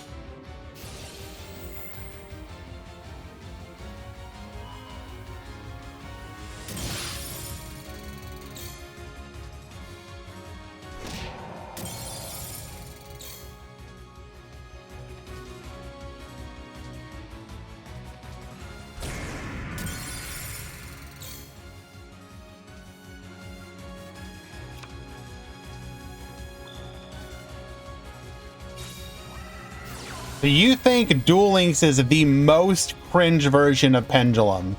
Despite the fact that literally every other one of the formats, Pendulum is just like a mishmash pile. I will remind you that Sulfa... Oh, it's the least. Okay, thank you. I was gonna say, we legit had Sulfa Court as a meta deck for a while. That ain't happened anywhere else.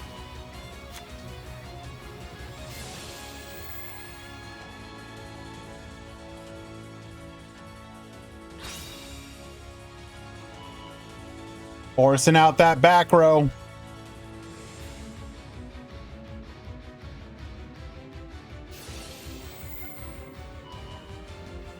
Get poppin'. We really want to protect that back row.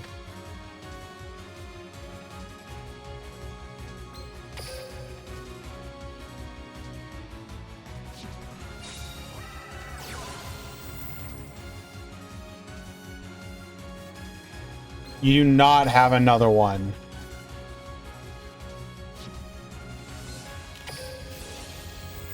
Warning point. Negate.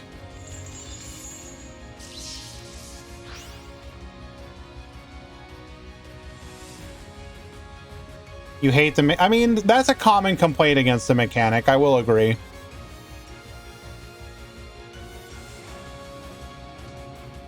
Actually, kind of... I liked MBT's video on the topic. Basically, decks that use the mechanic in an interesting and unique way are the way to go with it. As opposed to, like, Pendulum Pile. Ooh.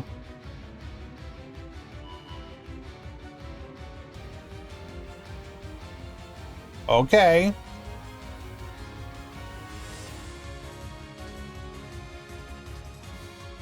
I actually think Link Summon's like the second worst, or the worst, one of the two. I haven't decided yet.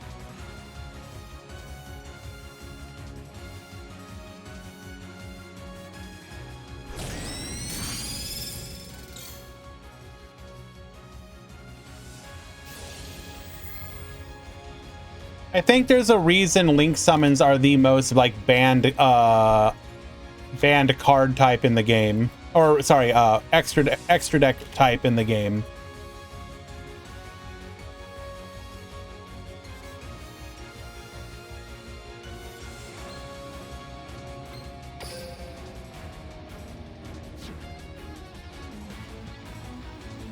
We can get to Plasma here if we want, right?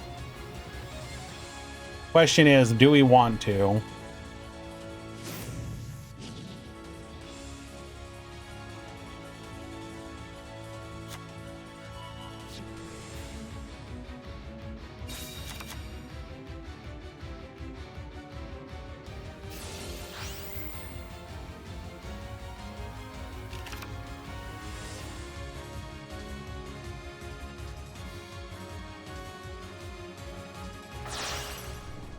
We are gonna go for it.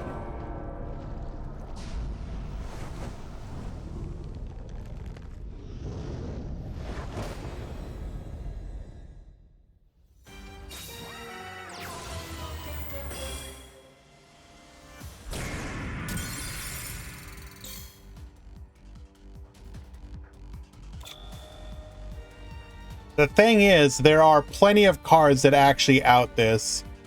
Another copy of Dragon Pit, for example.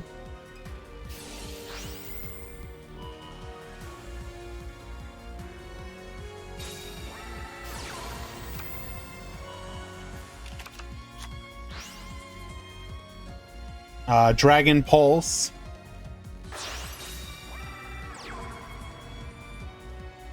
What?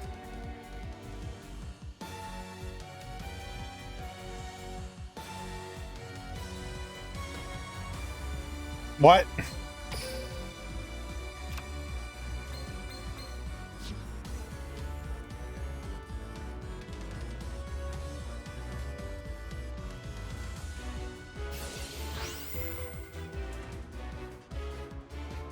Please tell me you didn't top deck a Malicious.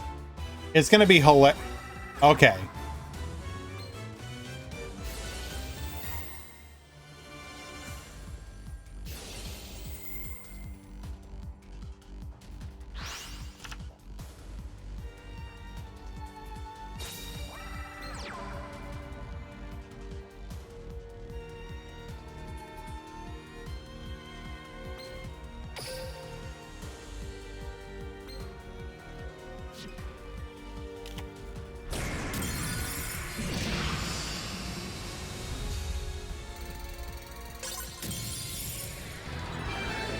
Attacking over the Dragon Pit.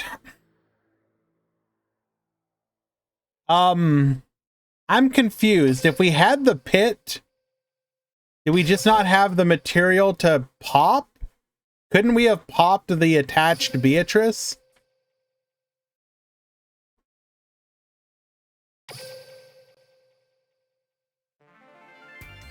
How do you misclick and confirm a tribute summon?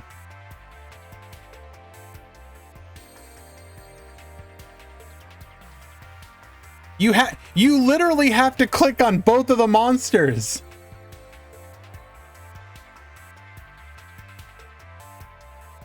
Well, regardless, congratulations to both Swag and Twitch Profure. Well done. We are going to go ahead and take a look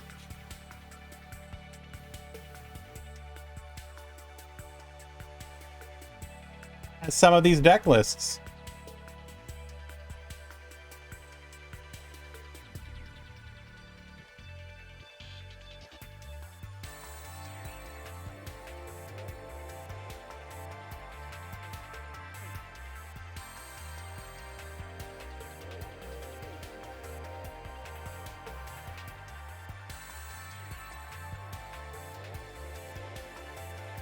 All right. Profure's deck list, pretty standard for them at this point. Here is Swag's winning deck list.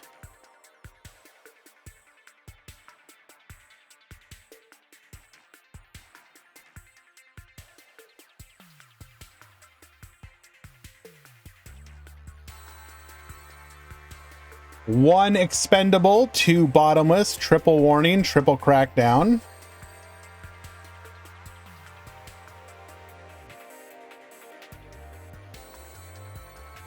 Very nice.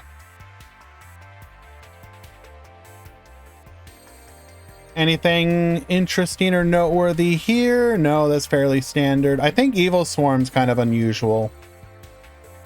No.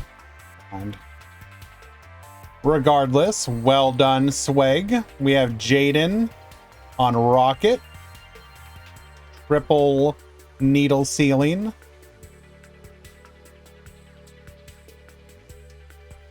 We have L Icon, also on Destiny Hero. This is going to be the Miracle Fusion version.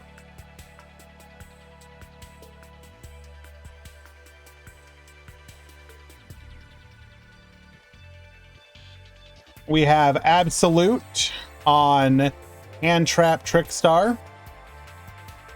Double Lancia, Crow, double White Princess. Giga Chad. Zeko on Light Spellbook. Lancia. BLS. Skull on Magistus with Lancia.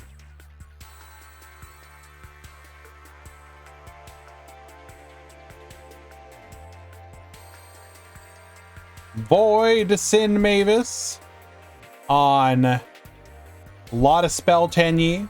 Not sure if I agree with this build, but hey.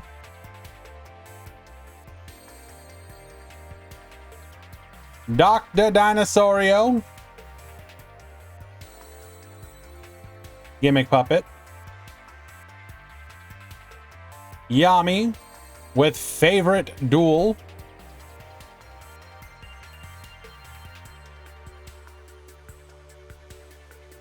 Double Lancia. Yara. Lancia Tenyi.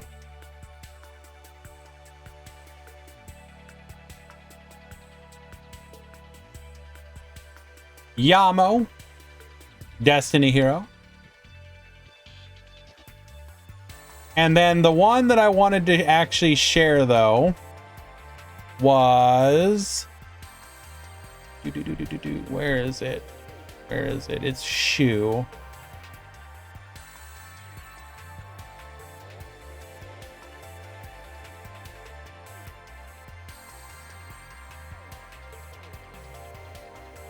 Spellbook. Blackluster Soldier.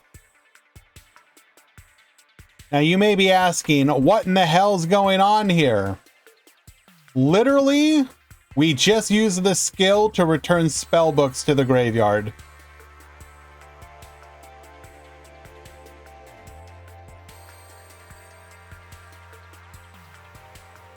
So you summon out like an envoy after using banished spell books. Return the banished spell books to the graveyard. Search for your one ritual. That is a funny application. I like it. I'm not sure if it's good, but I appreciate the where the mind is going here. And you wanted to see odd or I don't know, it's just like it's real dumb. Let me see if I can find it. It's like literally just playing like General Raihow or something like that.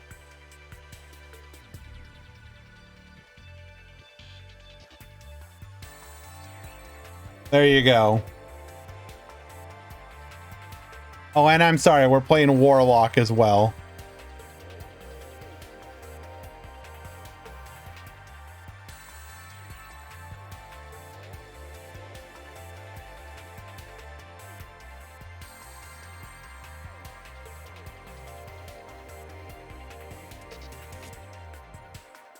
Yeah, I don't know about that one, Chief.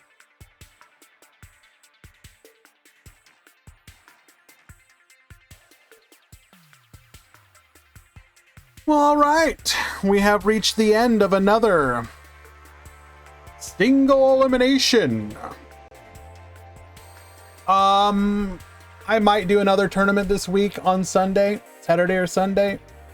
If you want to get notified of that, be sure to join the Discord, !Discord. The twit. Oh wait, during KC Cup? No, I lied. Ignore everything I literally just said. I forgot it was KC Cup. I was just going on autopilot. There will absolutely not be a tournament during the KC Cup. Sorry.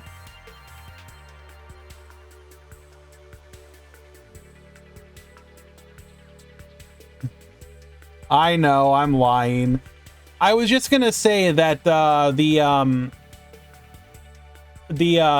my Twitch payment for the month came through and it was actually very nice.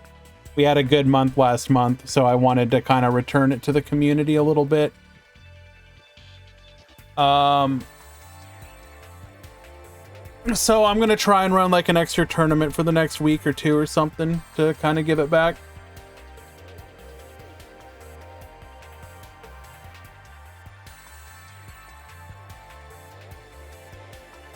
All right. To the winners in the, I will contact you in the Discord. Top 4, I'm going to contact you for your deck list. And, yeah. We're going to go ahead and call it here for today. Let's find somebody to raid. We got Icy, it looks like. Anyone else that we might want to consider giving some love to?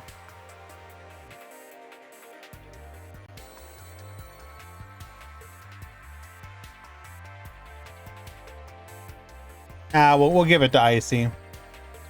What's my favorite deck right now to play? Probably BLS.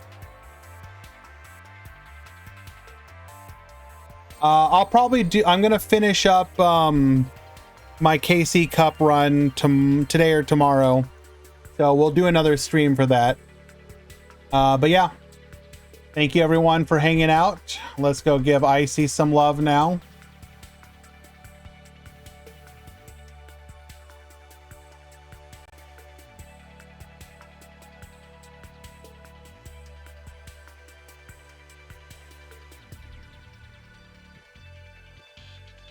See you guys.